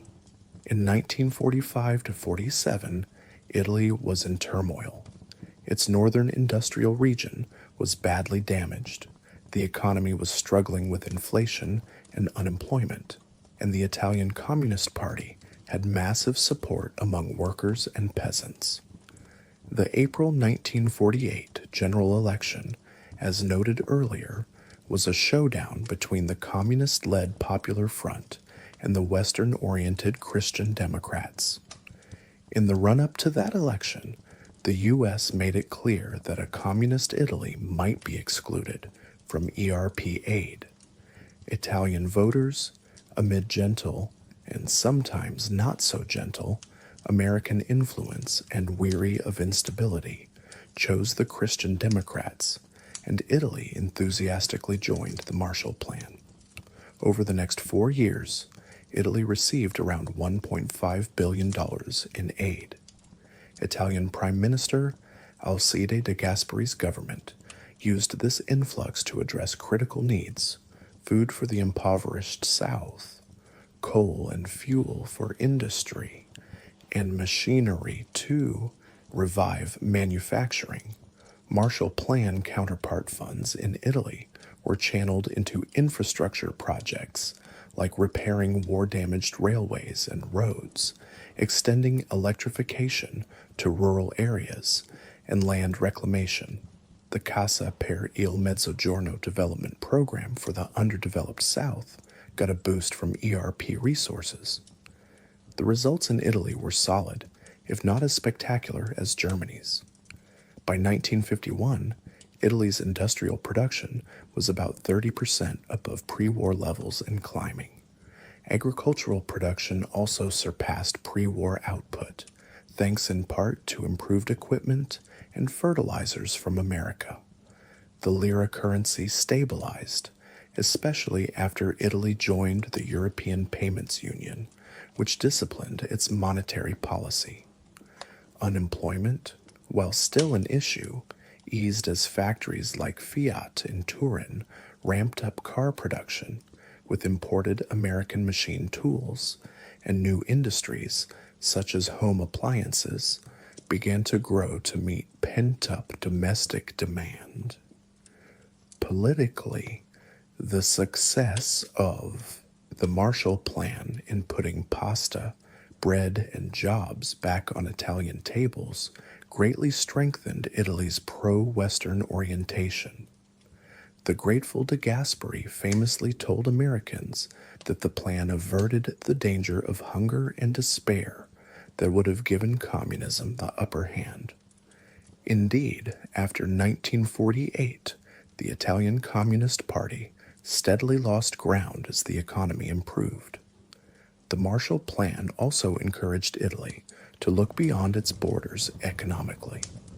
Italy became an eager participant in European integration efforts, joining the coal and steel community, etc., seeing them as extensions of the cooperative ethos that had helped it recover. The Netherlands and Belgium. Trade and transport revived. The Netherlands and Belgium, often grouped as Benelux in this context, also derived great benefit from Marshall aid. The Netherlands had endured harsh occupation and even starvation, the Hunger Winter, and then right after the war, it faced costly colonial conflicts in the Dutch East Indies. Marshall Plan aid totaling roughly $1 billion for the Netherlands helped rebuild the vital port of Rotterdam, which by 1952 was once again one of the busiest harbors in the world, funneling goods into the heart of Europe. Dutch industries, such as Philips Electronics and shipbuilding, used ERP-funded imports of steel and components to regain international competitiveness. The Dutch economy was notably trading-oriented. The Marshall Plan's emphasis on removing trade barriers suited them well. By 1950, the Netherlands had restored much of its pre-war trading network, though it had to gradually let go of Indonesia, which gained independence in 1949, partly under U.S. pressure. Belgium, which had a major industrial base, coal and steel, recovered relatively fast even before Marshall aid, as it had been liberated in 1944 and luckily had a stable currency. Still, Belgium got around $700 million in ERP aid, which it used to import modern mining equipment and industrial machinery, as well as to stockpile raw materials to fuel its factories. Both Belgium and its sister country Luxembourg were back to pre-war production by around 1948 to 49, and then grew further with Marshall Plan stimulus.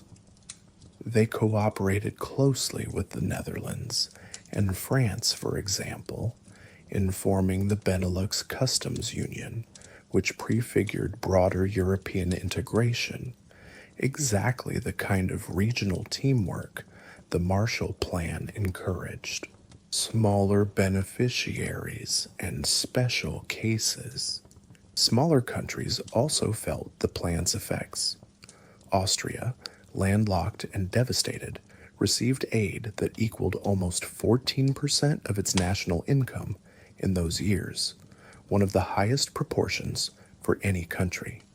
This kept Austria afloat, since the Soviets were taking resources from their zone in eastern Austria until 1955. By 1950, Austria's economy had stabilized and it remained democratic, a neutral buffer in Cold War Europe, but economically linked to the West through the OEEC. Greece and Turkey, though initially aided under the Truman Doctrine separately, were folded into the Marshall Plan framework in 1949 and got ERP funds as well. Greece used the aid to rebuild after its civil war, although Greece's recovery was slower, hampered by lingering conflict and political upheaval. Marshall Plan projects built roads and ports that set the stage for later growth. Ireland received a modest amount of aid, which helped its largely agricultural economy mechanize somewhat. Even Iceland strategically important in the North Atlantic, got assistance, mostly to develop infrastructure like harbor facilities. It's worth noting the United Kingdom, though a major recipient of dollars, experienced a somewhat different trajectory. The UK's $3.2 billion share of Marshall aid, mostly loans or grants to buy food and raw materials, certainly eased its immediate shortages. But Britain used a substantial portion of aid to maintain its overseas obligations and to prop up the rationed domestic economy, rather than for dramatic modernization. The British government was simultaneously implementing a broad new welfare state, National Health Service, etc., which strained resources. Thus, while the Marshall Plan prevented Britain's situation from becoming far worse, British officials said it was a lifeline in those tough years. The UK did not experience a sharp miracle growth spurt. Its recovery was steady, but comparatively slower. Britain remained under some rationing until 1954. In part, Britain had already industrialized to a high level and didn't see the same percentage jump as war-torn continental economies. Still, by 1952, Britain had regained economic stability and was moving forward, thanks in part to the breathing room U.S. aid gave, and politically, being co-manager with the U.S. of the whole Marshall Plan enterprise helped affirm the UK's place as a leading power in post-war Western alliance. By the early 1950s, Western Europe as a whole was on the path of sustained growth. Industrial and agricultural output in the OEEC countries jumped by about 35% from 1948 to 1952. The specter of mass hunger had been banished from Western Europe by 1950. Incomes were rising. New consumer goods slowly reappeared in shop windows. Employment improved. There were, of course, still challenges. Housing shortages persisted for years, and not everyone immediately felt prosperity. Rationing in Britain, poverty in southern Italy, etc., took time to resolve. But the overall trend was enormously positive. The Marshall Plan had broken the back of the crisis, as one economist put it. Europeans began to speak of the Trente Glorieuses, the 30 glorious years, the roughly 1945 to 1975 period of unprecedented economic expansion and social progress in Western Europe. The ERP ended officially in 1952, but its legacy was a Europe transformed from the prostrate continent of 1945 into a dynamic collection of modern economies well before mid-century. Now, as Western Europeans rebuilt their livelihoods amid this rising tide, the contrast with Eastern Europe grew ever starker. It is to that contrast and the fate of those behind the Iron Curtain that we now turn. Eastern Europe. Recovery behind the Iron Curtain. While Western Europe was being rebuilt with American aid and moving toward renewed prosperity, Eastern Europe took a very different path. The countries that fell under Soviet domination after WWII faced their own daunting reconstruction, but without the benefit of Marshall Plan assistance or the political freedom to chart an independent course. Instead, their recovery was directed and constrained by Moscow, which imposed communist economic systems and often extracted resources for itself. The result was that Eastern Europe's rebound lagged behind the West's, and the quality of life improved much more slowly for its people. At war's end, Eastern Europe was in ruins too, in some areas even more severely than the West. Poland, Ukraine, Belarus, the Western USSR, and the Balkans had been battlegrounds repeatedly. Warsaw, as noted, was virtually leveled. Belarus lost about a quarter of its population. Ukraine and Western Russia were ravaged. The Soviets themselves suffered colossal losses, 27 million dead in the war. Yet Stalin's priorities were not to grant these lands gentler treatment, but to secure control and exact reparations. The USSR promptly annexed territories east of a new Oder-Neisse line, expanding into eastern Poland, the Baltic states, part of Finland, and parts of Romania. Millions of ethnic Poles, Ukrainians, Germans, and others were uprooted and shuffled around during these border changes and expulsions, adding social upheaval to physical devastation. In the immediate post-war years, the Soviets made sure their zone of influence contributed to their own reconstruction. Stalin refused to let any Soviet bloc country join the Marshall Plan. When Czechoslovakia and Hungary showed interest, Moscow summarily overruled them. Instead, the Soviet Union set up a series of bilateral trade agreements, often derisively referred to as the Molotov Plan, to bind Eastern Europe to itself economically.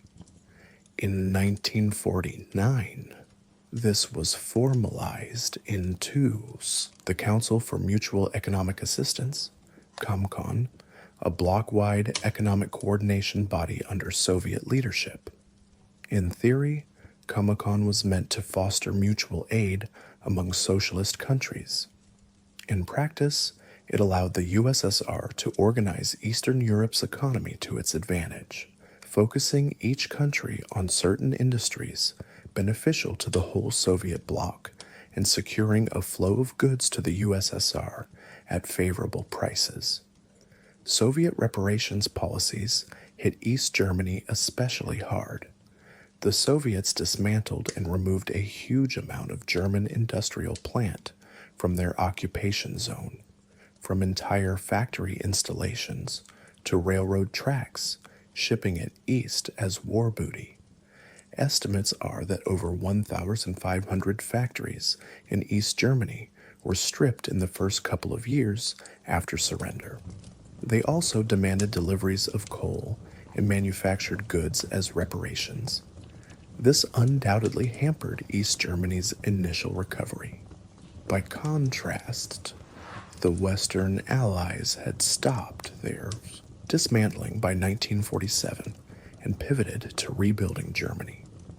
The Soviet sector did not get such a policy shift. It's true that East Germany, once it became a separate state, the German Democratic Republic in 1949, eventually rebuilt many industries and maintained a decent standard of living relative to the rest of the Eastern Bloc. But it started from a much lower baseline thanks to the extensive reparations and the lack of Marshall Plan aid. West Germany, recall, got at least $1.3 billion plus a forgiving approach to revitalizing industry. Other Eastern Bloc nations likewise were compelled to export scarce resources to the USSR while their own people went without. For example, Romania and Hungary had to supply the Soviet Union with oil, grain, and industrial products under onerous reparations terms set in the 1947 Paris peace treaties. Poland, which had desperately wanted American aid, was instead locked into sending coal to Italy and France under COMCON deals, effectively subsidizing Western Europe ironically, but as part of Soviet strategy to gain influence there in early post-war. Poland also lost its richest coal mines to the USSR when borders moved, and when in 1953 a terrible drought and mismanaged collectivization caused a famine in parts of the Soviet Union, Stalin actually increased the pressure on Bulgaria and Romania to export food to the USSR, even as those countries themselves faced hardship. Soviet-style central planning was introduced across the region by the late 1940s. Land was collectivized, factories nationalized, and 5-year plans launched everywhere from East Germany to Bulgaria. This emphasis was almost always on heavy industry over consumer goods. Stalin's theory was that building up steel, coal, and machinery output would make these countries strong and self-sufficient, and useful to the Soviets' military-industrial complex. To an extent, this worked. By the mid-1950s, Eastern Europe had indeed rebuilt a lot of its heavy industry. Soviet reports boasted that by 1953, thanks to heroic efforts, steel productions in the USSR was twice its 1940 level, and Eastern European satellites showed growth in industrial indices. However, this came at a cost. Agriculture and consumer welfare were neglected. Even in 1953, production of foodstuffs and consumer goods in the USSR remained below late 1920s levels. In countries like Poland, the early 1950s brought new food shortages and rationing as collectivization disrupted farming. In Czechoslovakia, initially the most prosperous Eastern nation, forced industrialization and political purges caused economic inefficiencies and fear, culminating in a currency crisis in 1953 that wiped out people's savings. Yugoslavia is a partial exception. After Tito's split from Stalin in 1948, Yugoslavia actually obtained some U.S. aid and pursued a more independent socialist path, which mitigated extremes and kept its citizens somewhat better supplied than those in the strict Soviet orbit. But Yugoslavia, too, had suffered terribly in the war and struggled to rebuild. It only gradually improved living standards in the 1950s by skillfully playing East against West for support. The human impact of Eastern Europe's divergent recovery was palpable. By the early 1950s, a West German family in, say, Frankfurt, was starting to furnish an apartment with new appliances and enjoying a richer diet, whereas an East German family in Leipzig still confronted frequent shortages: meat once a week, one type of bread, few consumer goods beyond the basics. An even starker example is Austria versus Hungary. Similar before the war in many ways, Austria, West-aligned and aided by 1955, was clearly more affluent than Hungary, Soviet-aligned. One measure, in 1938, Austria and Hungary's per capita GDPs were not far apart. By 1960, Austria's was roughly double that of Hungary, a gap that had opened in the post-war decade and would widen further. Travel and first-hand glimpses reinforced the contrast. Eastern Europeans who could visit the West, mostly officials or select individuals, were astonished at the bustling shops and bright lights of Western cities compared to the drab, half-stocked stores back home. Cultural and morale differences emerged as well. In the West, the early 1950s were an era of cautious optimism. People saw their lives improving year by year, and political freedoms were returning. In the East, the same period was one of political repression under Stalinist regimes and generally stagnant living conditions. Many Eastern Europeans felt a heavy psychological burden. They had not only lost the war or been liberated into a new domination, but now they were falling behind their Western neighbors who used to share their poverty.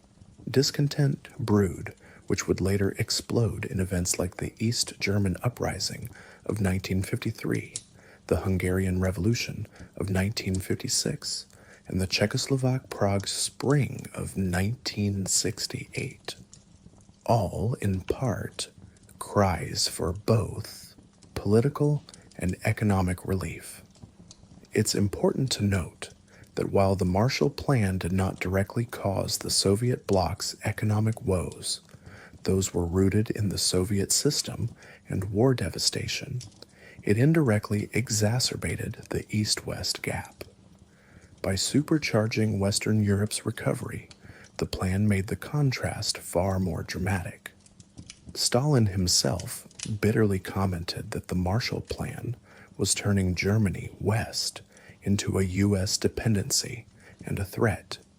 He likely also realized that Eastern Europe's relative deprivation could become a political liability for communism.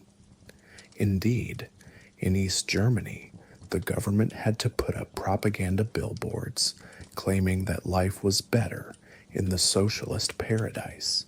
But given the steady flow of refugees from East to West Berlin in the early 50s, tens of thousands were voting with their feet. Those claims rang hollow. Berlin became a microcosm. West Berlin received Marshall goods and rebuilt, while East Berlin lagged. By 1961, the situation grew so untenable that East Germany literally built the Berlin Wall to stop its people from leaving for the more prosperous West. In summary, Eastern Europe's post-war recovery was slow, strained, and tightly controlled by Soviet dictates. While Western Europeans were enjoying Marshall Plan aid that brought faster growth and rising living standards, Eastern Europeans labored under stringent 5-year plans and continued austerity.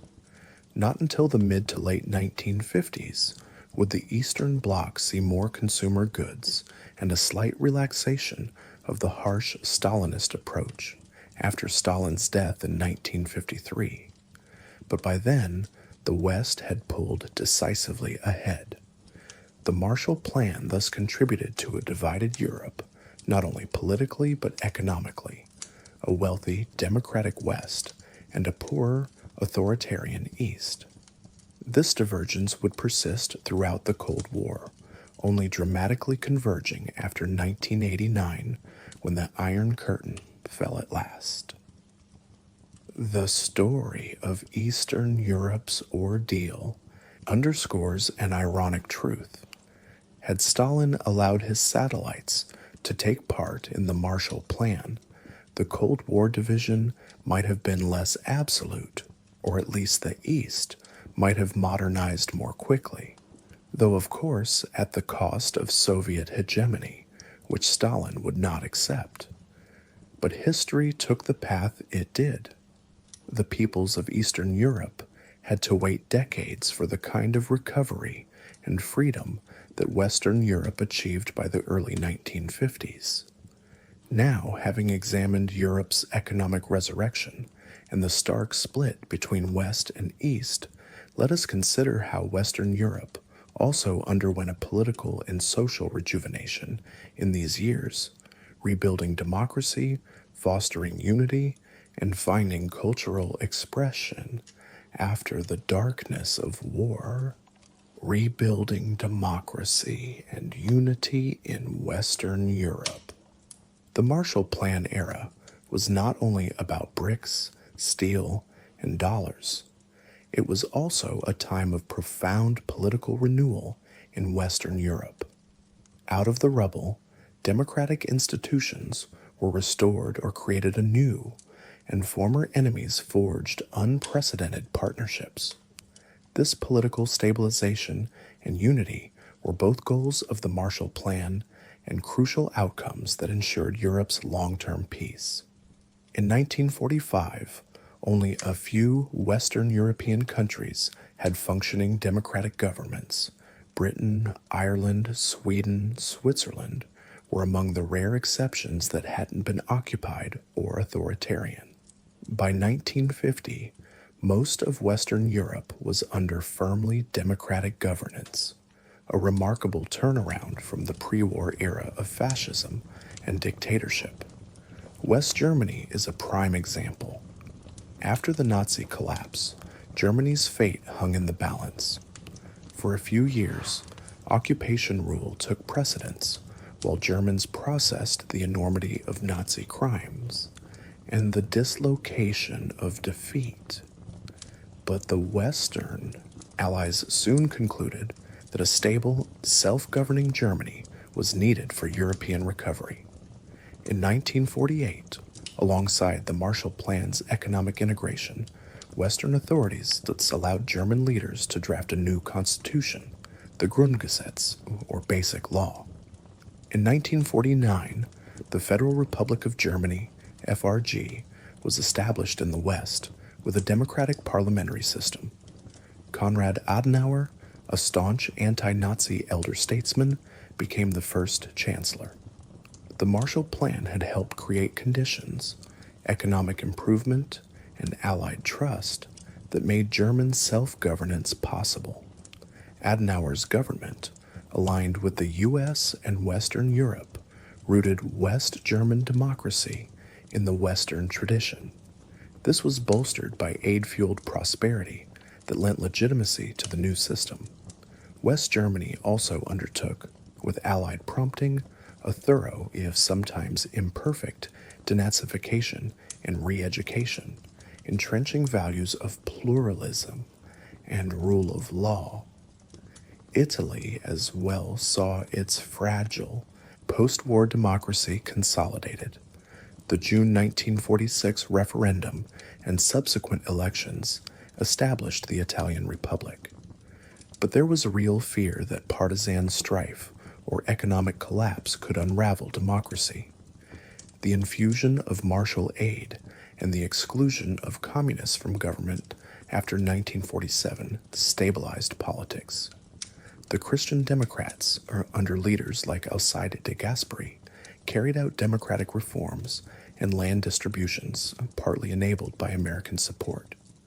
By 1948, Italy had firmly chosen the Democratic camp, joining the North Atlantic Treaty Organization, NATO, in 1949, and later being a founding member of the European Communities. The Marshall Plan's success in Italy helped neutralize extremist forces and give centrist, pro-democracy politicians the resources to deliver improvements to their constituents. France, which had a vibrant democratic tradition but internal divisions, managed to re-establish a republican government, the Fourth Republic, in 1946. The Marshall Plan assisted in marginalizing the French Communist Party, which, though sizable due to its resistance credentials, found itself outmaneuvered as the economic recovery progressed. France under the Fourth Republic was politically unstable, many short-lived governments, but the basic commitment to democracy and alignment with the West held firm. Crucially, French statesmen like Robert Schuman and Jean Monnet became architects of European unity, understanding that political stability would be reinforced by economic interdependence, and vice versa. Thus, the Marshall Plan and the political rebuilding went hand in hand. The plan implicitly required that aid-receiving nations be governed by open, cooperative regimes. Communist or authoritarian governments would not qualify, as seen when the Soviet-backed coup in Czechoslovakia, February 1948, abruptly removed that country from the list of potential Marshall Plan participants. The remaining recipients were all committed, or at least transitioning, to democratic governance. The U.S. Congress and public likely would not have funded the ERP if they thought they were propping up new dictatorships. Another dramatic development of these years was the first steps toward European integration. The logic of the Marshall Plan, requiring countries to plan together and reduce trade barriers, directly paved the way for institutionalized European cooperation.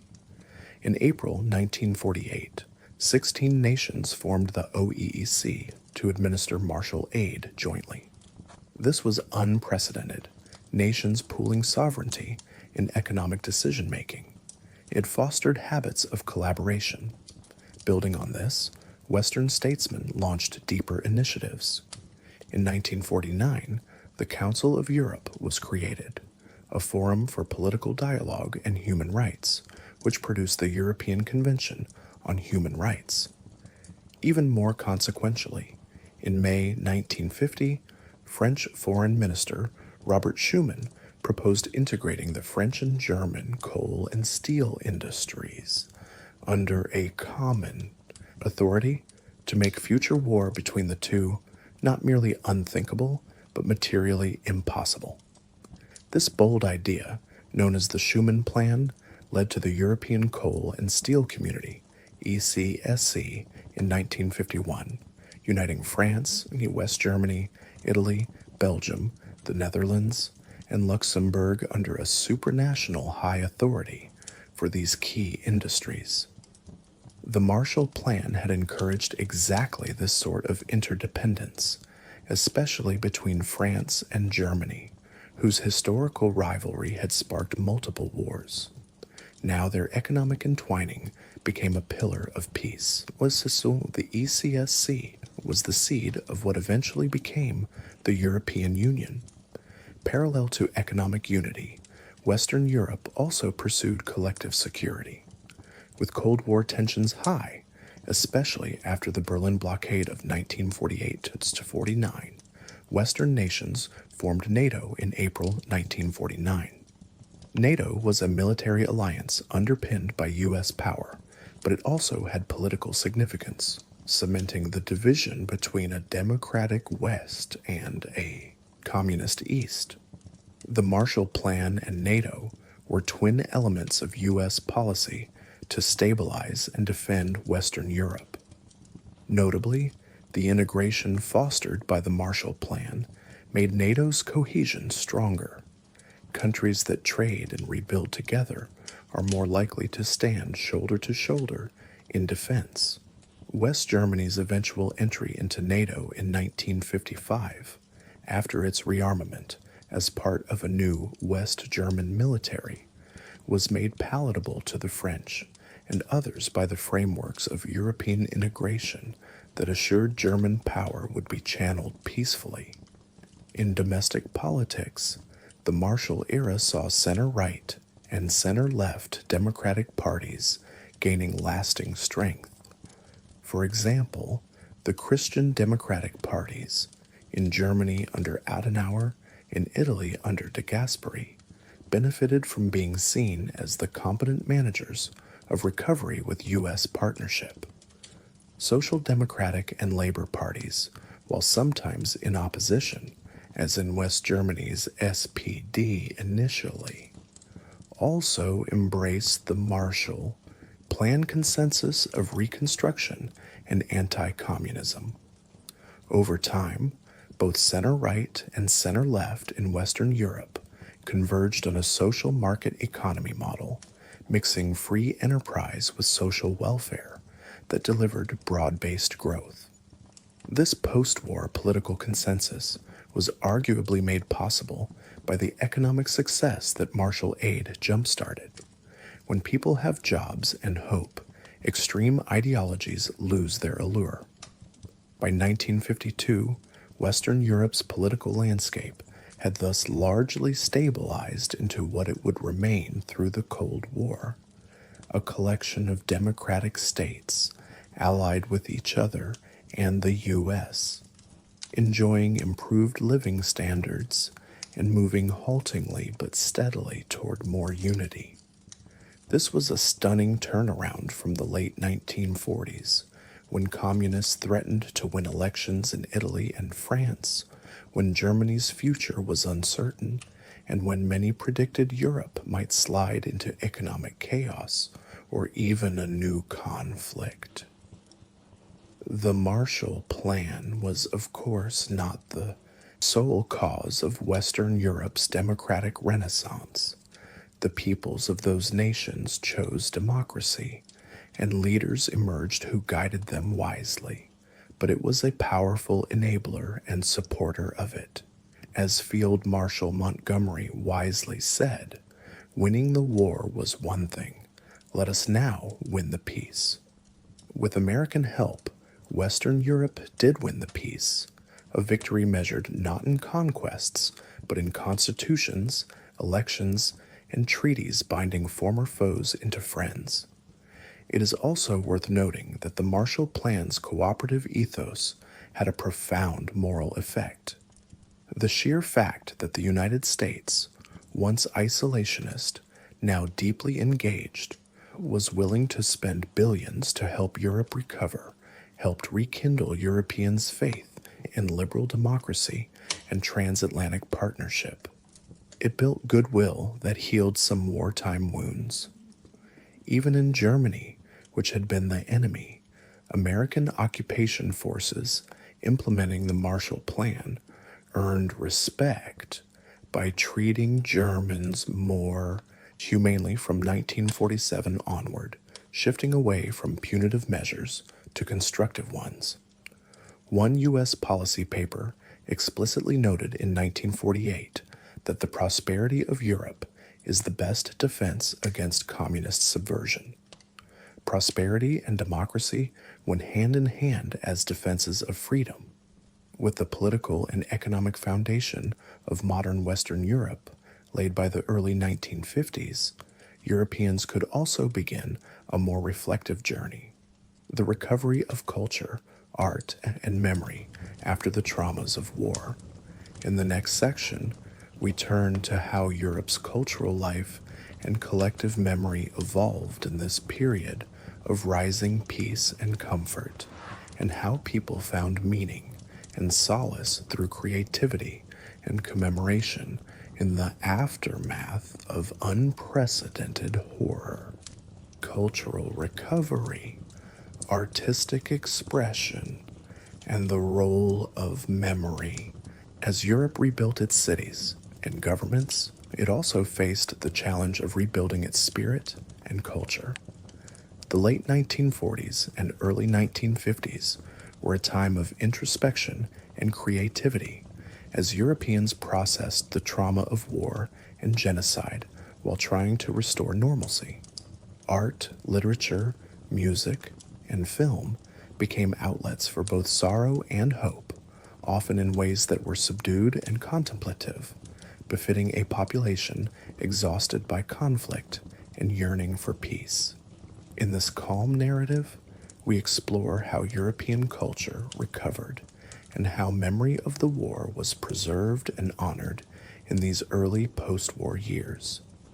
One of the most striking cultural movements of the time was Italian neorealism in cinema. Directors like Roberto Rossellini, Vittorio De Sica, and Luchino Visconti turned their cameras to the ravaged streets and ordinary people of post-war Italy, creating films that were poignant, simple, and humane. In Rossellini's Rome, Open City, 1945, and De Sica's Bicycle Thieves, RE 1948, the stories are set amid the immediate aftermath of war, unemployment, displacement, and moral ambiguity.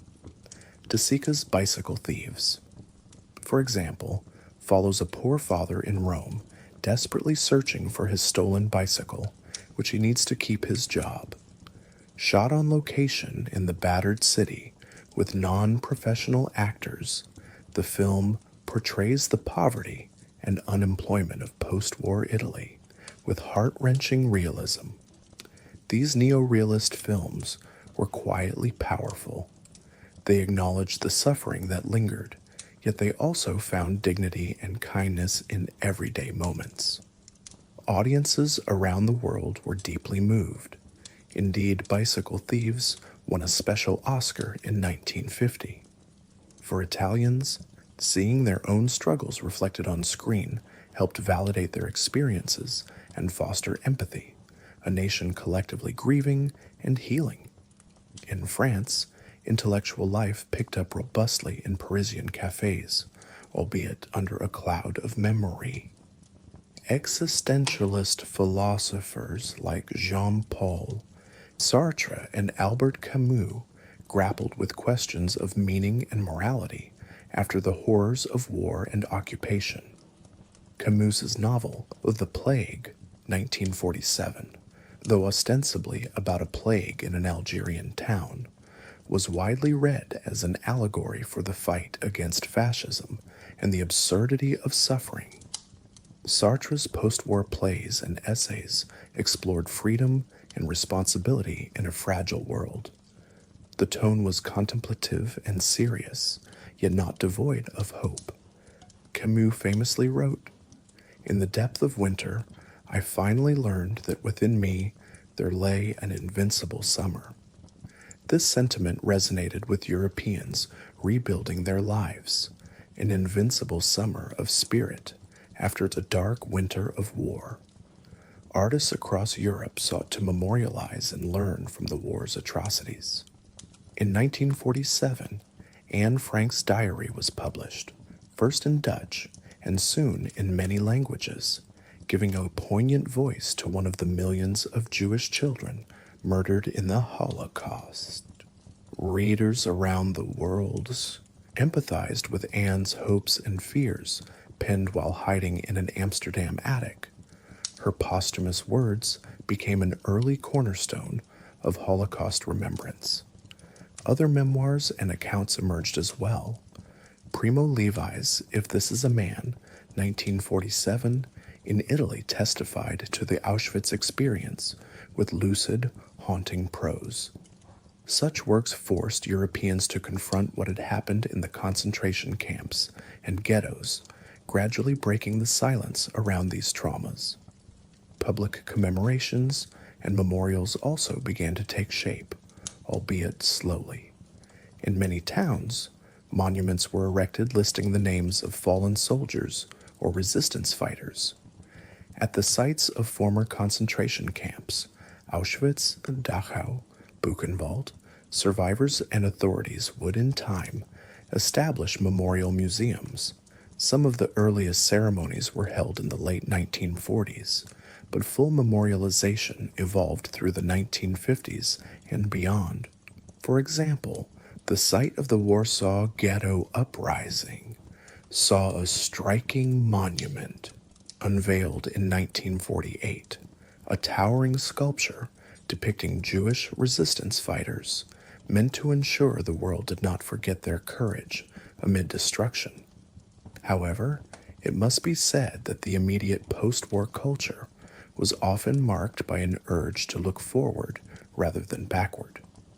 Many Europeans were weary of pain and wanted gentle entertainment and rebuilding of simple pleasures.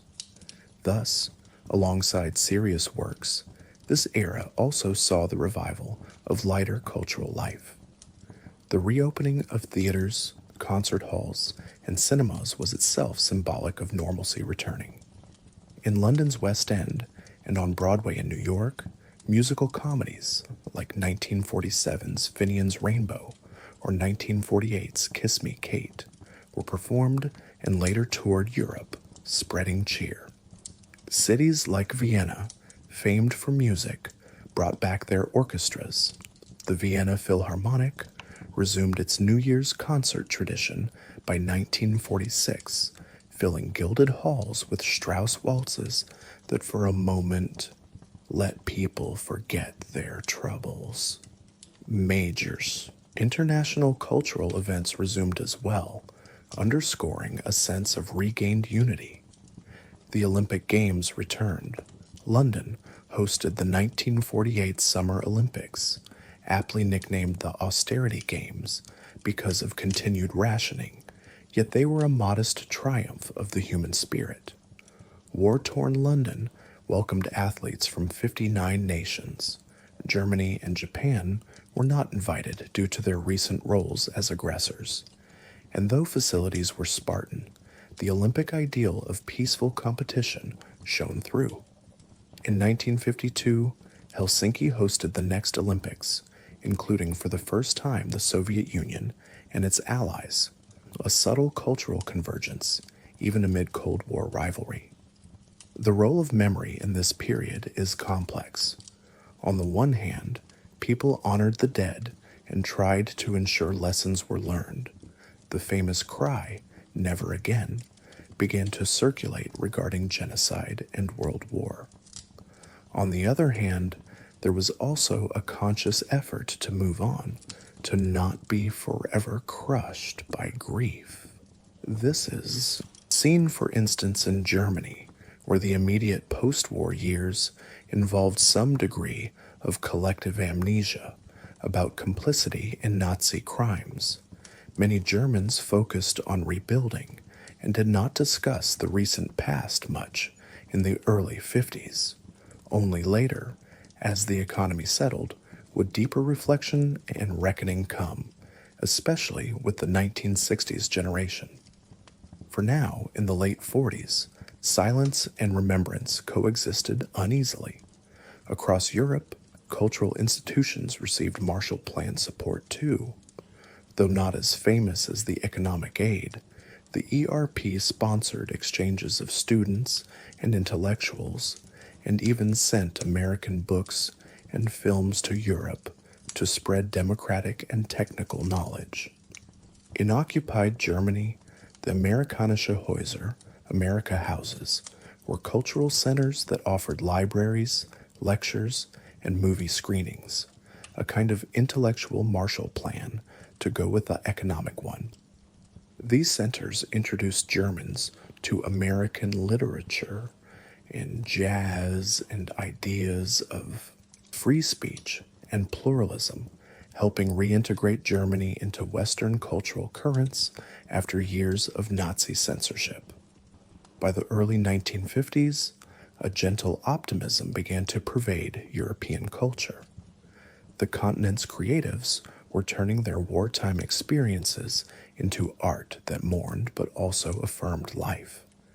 Consider the proliferation of children's literature in this era, stories that aimed to give the next generation hope. For example, Astrid Lindgren in Sweden created Pippi Longstocking, first published in 1945, a tale of an irrepressibly strong girl that delighted children across Europe, symbolizing resilience and imagination. In France, the beloved book The Little Prince, though written during the war, 1943, gained renewed popularity after, with its themes of friendship and seeing with the heart resonating in a world craving human connection. The fine arts similarly sought renewal. Painters like Pablo Picasso, who had stayed in Paris during Nazi occupation, now openly joined peace movements.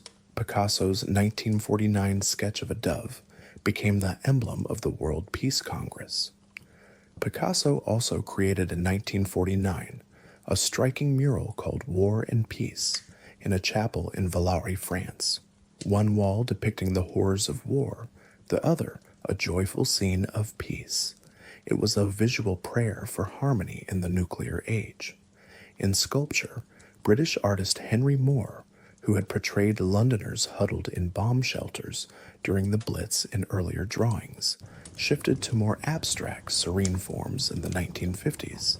His reclining figures graced public spaces, a testament to endurance and recovery. One cannot forget the role of religion in cultural and moral recovery. After the godlessness of fascism and the cynicism of war, many Europeans found solace in faith communities. Churches, synagogues, and other houses of worship, some rebuilt from bomb damage, gathered people seeking meaning. In 1948, the World Council of Churches was founded, uniting Protestant and Orthodox denominations in ecumenical fellowship, a hopeful sign of global moral rebuilding.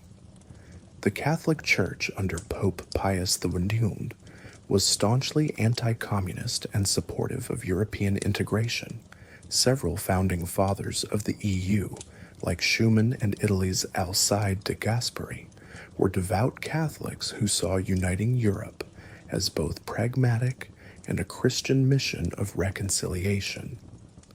Meanwhile, surviving Jewish communities slowly resurrected their cultural life, celebrating religious festivals, reviving schools, and erecting memorials such as the one at Warsaw. Memory of the 6 million murdered was kept alive each year in Yom HaShoah, Holocaust Remembrance Day, first observed in 1951 in Israel and gradually recognized elsewhere. In some, the cultural atmosphere of post-war Europe was sober but slowly reflowering. People cherished simple pleasures, a concert in the park, a new book, a sunny day without fear, with a gratitude that only those who endured darkness can fully feel. The Marshall Plan did not directly create art or heal souls, but by restoring economic stability and encouraging openness, it set the stage for Europe's cultural gardens to grow again. With hunger alleviated and hope kindled, a generation of Europeans could dare to create, to remember, and to dream of a better future. As the 1950s progressed, that dream seemed to be coming true in the West. Prosperity was rising, democracy was firm, and former adversaries were cooperating in unprecedented ways. The tragedies of war were not forgotten. They lived on in memorials, in literature, in the very fabric of rebuilt cities, where old scars could still be seen amid new buildings. But those tragedies were being transformed into lessons and foundations for a more humane Europe. Having journeyed through the devastation of war to the renewal of peace and culture, we can now reflect on the long-term legacy of the Marshall Plan in shaping modern Europe and indeed the wider world. It remains a singular example of international solidarity and enlightened policy whose effects are still felt in our own time. The long-term legacy of the Marshall Plan. As we conclude our calm exploration of Europe's rebirth after World War II, it's fitting to step back and consider the Marshall Plan's lasting legacy. At the time, 1948 to 1952, the plan was an urgent response to a desperate situation, a 4-year burst of aid to staunch the bleeding and set Europe on its feet. Yet its influence rippled far beyond those years, fundamentally shaping the trajectory of the 20th century and beyond. Many historians and economists view the Marshall Plan as one of the most successful foreign aid initiatives in history, and its principles continue to inform policy debates whenever nations face reconstruction needs. First and foremost, the Marshall Plan succeeded in its immediate goals. Europe recovered economically at a stunning pace.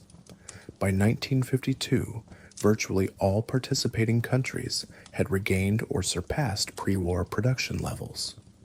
In the subsequent decades, the 1950s and 1960s, Western Europe experienced what the French call the Trente Glorieuses, 30 glorious years of economic expansion. While many factors contributed to that, technological advances, expanding global trade, population growth, the Marshall Plan is credited with jump-starting the process. It provided the capital and confidence that unlocked Europe's potential.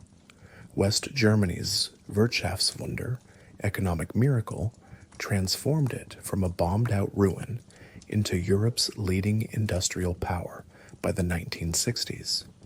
France's modernization turned it into a prosperous, urbanized society.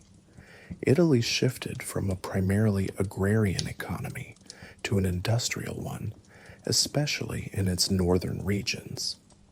The standard of living across Western Europe rose dramatically in the post-war decades.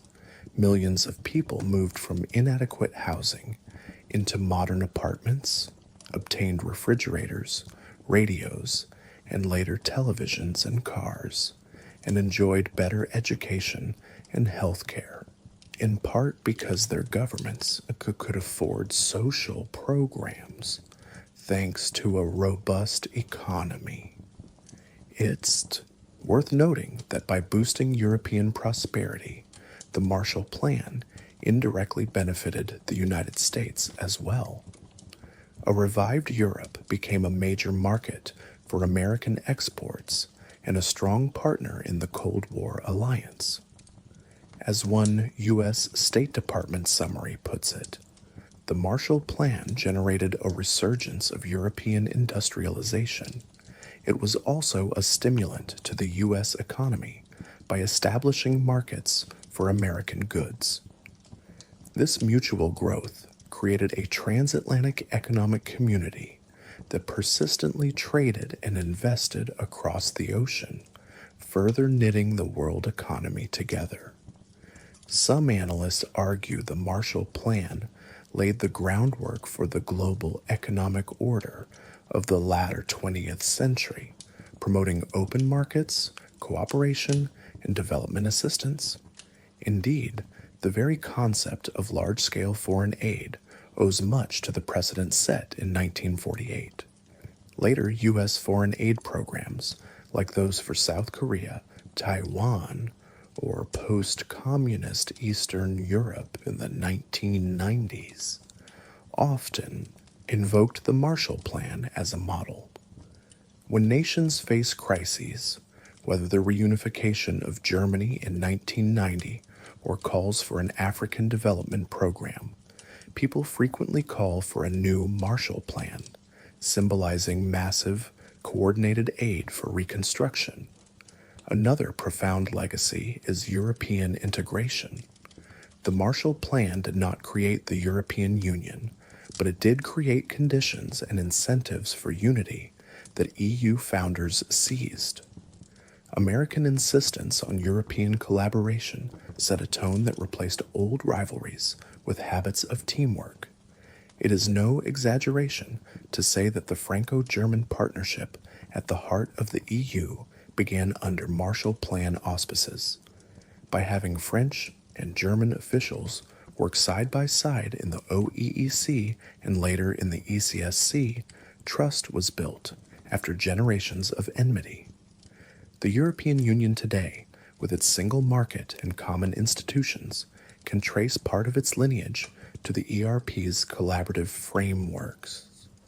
Even the idea of a common European budget has echoes of the Marshall Plan, when European countries allocated and monitored funds collectively. Thus, one can say the Marshall Plan not only rebuilt Europe's economy, it helped build Europe as a concept. Politically, the Marshall Plan's success solidified Western Europe's democratic evolution. By proving that democracies could deliver economic security and growth, it undercut extremist appeals. Communist parties in Western Europe dwindled in influence until a brief revival of far-left and far-right currents in later decades, but never to the extent of threatening the constitutional order. The countries that benefited from Marshall aid became stable liberal democracies and have remained so to this day. This continuity is a remarkable achievement given Europe's earlier history of turmoil. It vindicated the vision of leaders like Marshall and Truman that a healthy economy is the bedrock of political freedom. Conversely, in Eastern Europe, which we saw was denied the plan, economic stagnation, and lack of freedoms persisted until the end of the Cold War. When communism collapsed around 1989 to 91, Eastern European nations themselves sought a kind of delayed Marshall Plan, and indeed received aid and investments from the West to help their transitions. It's telling that when the Iron Curtain fell, the prosperous example of Marshall Plan Europe in the West was a powerful magnet that drew Eastern nations toward democracy and EU, NATO membership. Culturally and psychologically, the Marshall Plan left a benevolent image of America in European minds that endured for decades. The sight of care package food boxes, sacks of flour stamped with clasped hands logos, and shiny new tractors labeled as gifts from the USA were woven into post-war memory. It fostered goodwill that underpinned the Atlantic Alliance.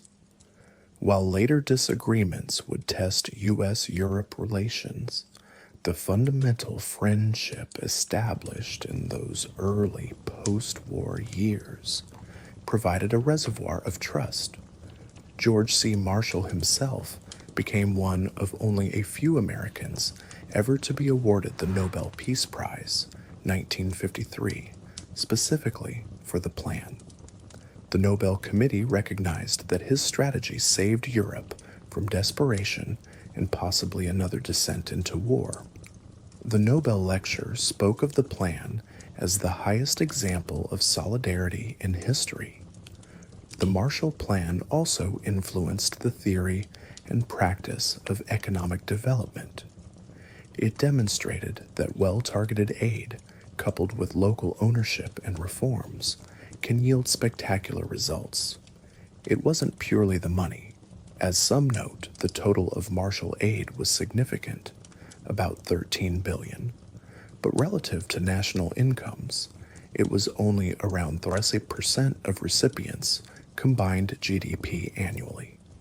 Yet that 3% had an outsized effect because it removed critical bottlenecks and spurred multiplier effects throughout the economy. Development economists later tried to apply these lessons, focusing aid to remove constraints, infrastructure, capital, technical know-how, insisting on policy conditions that foster growth, like European cooperation and productivity measures, and boosting morale and expectations, the psychological impact of hope. Some critiques have argued that Europe was a special case, highly skilled, industrialized societies that just needed a restart, so one can't directly replicate the Marshall Plan in, say, newly decolonized countries, which had different challenges. There is truth to that. Not every aid program has been as successful. However, the Marshall Plan's combination of humanitarian concern and strategic vision, often cited as enlightened self-interest, remains a benchmark. One should also reflect on what the Marshall Plan did not do, or rather, what it implicitly countered.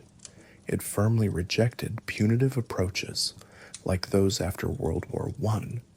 The Treaty of Versailles had imposed heavy reparations on Germany, contributing to economic collapse and radicalization. In 1947 to 48, the U.S. deliberately chose the opposite path, investing in former adversaries to make them prosperous partners. This magnanimity helped break the cycle of vengeance that had plagued Europe. Instead of sowing bitterness, it sowed cooperation. Germany, for instance, transformed from enemy to ally, and French and German youths, by the 1960s, were more likely to join exchange programs than armies. Thus, the Marshall Plan legacy includes a moral lesson. Generosity in the aftermath of war can build a durable peace, whereas punishment and neglect can lay groundwork for future conflict. This lesson has informed post-conflict policies that since east from Japan's reconstruction, undertaken by the U.S. in a parallel way, to considerations in more recent conflicts, e.g., after the wars in the former Yugoslavia in the 1990s, substantial EU-led aid was given to rebuild those shattered economies. As of today, more than 75 years since the plan's inception, Europe stands as a unified, peaceful continent, with the sad exception of new conflicts on its eastern fringe in recent times. The generation that lived the war and Marshall Plan is mostly gone, but their grandchildren and great-grandchildren enjoy the fruits of the recovery. Thriving cities, a continent largely at peace, and an integrated economy that is one of the world's largest. The European Union's aid programs to other parts of the world, interestingly, sometimes echo the Marshall Plan ethos. The EU has been a major donor in regions like Eastern Europe, Africa, and the Middle East, as if passing forward the help once received. In concluding, it is clear the Marshall Plan's legacy is one of hope, cooperation, and renewal. It showed that even after the darkest times, nations can work together to build a brighter future. In our sleep-friendly storytelling, we have walked through ruined streets and then seen them repaired, met hungry families, and then seen them nourished, recalled nights of fear, and then witnessed days of optimism. The Marshall Plan is often called a beacon of light in history, a calm, steady light that guided Europe out of a long, dark night. And so, as the people of Europe in the early 1950s tucked their children into bed in warm homes with full stomachs, they could do so without the shadow of war overhead. Instead, they could look around at their recovering cities and villages, the new roofs on the houses, the freshly planted trees lining the avenues, the hum of factories and markets, and they could feel grateful for the resilience of the human spirit and the kindness of neighbors near and far. Europe after World War II, aided by the Marshall Plan, had not only survived, it had begun to thrive. The journey from devastation to hope was complete, and with peaceful nights and prosperous days, an old continent found itself reborn, teaching future generations that from the ashes of the past, with unity and compassion, one can indeed build a lasting peace.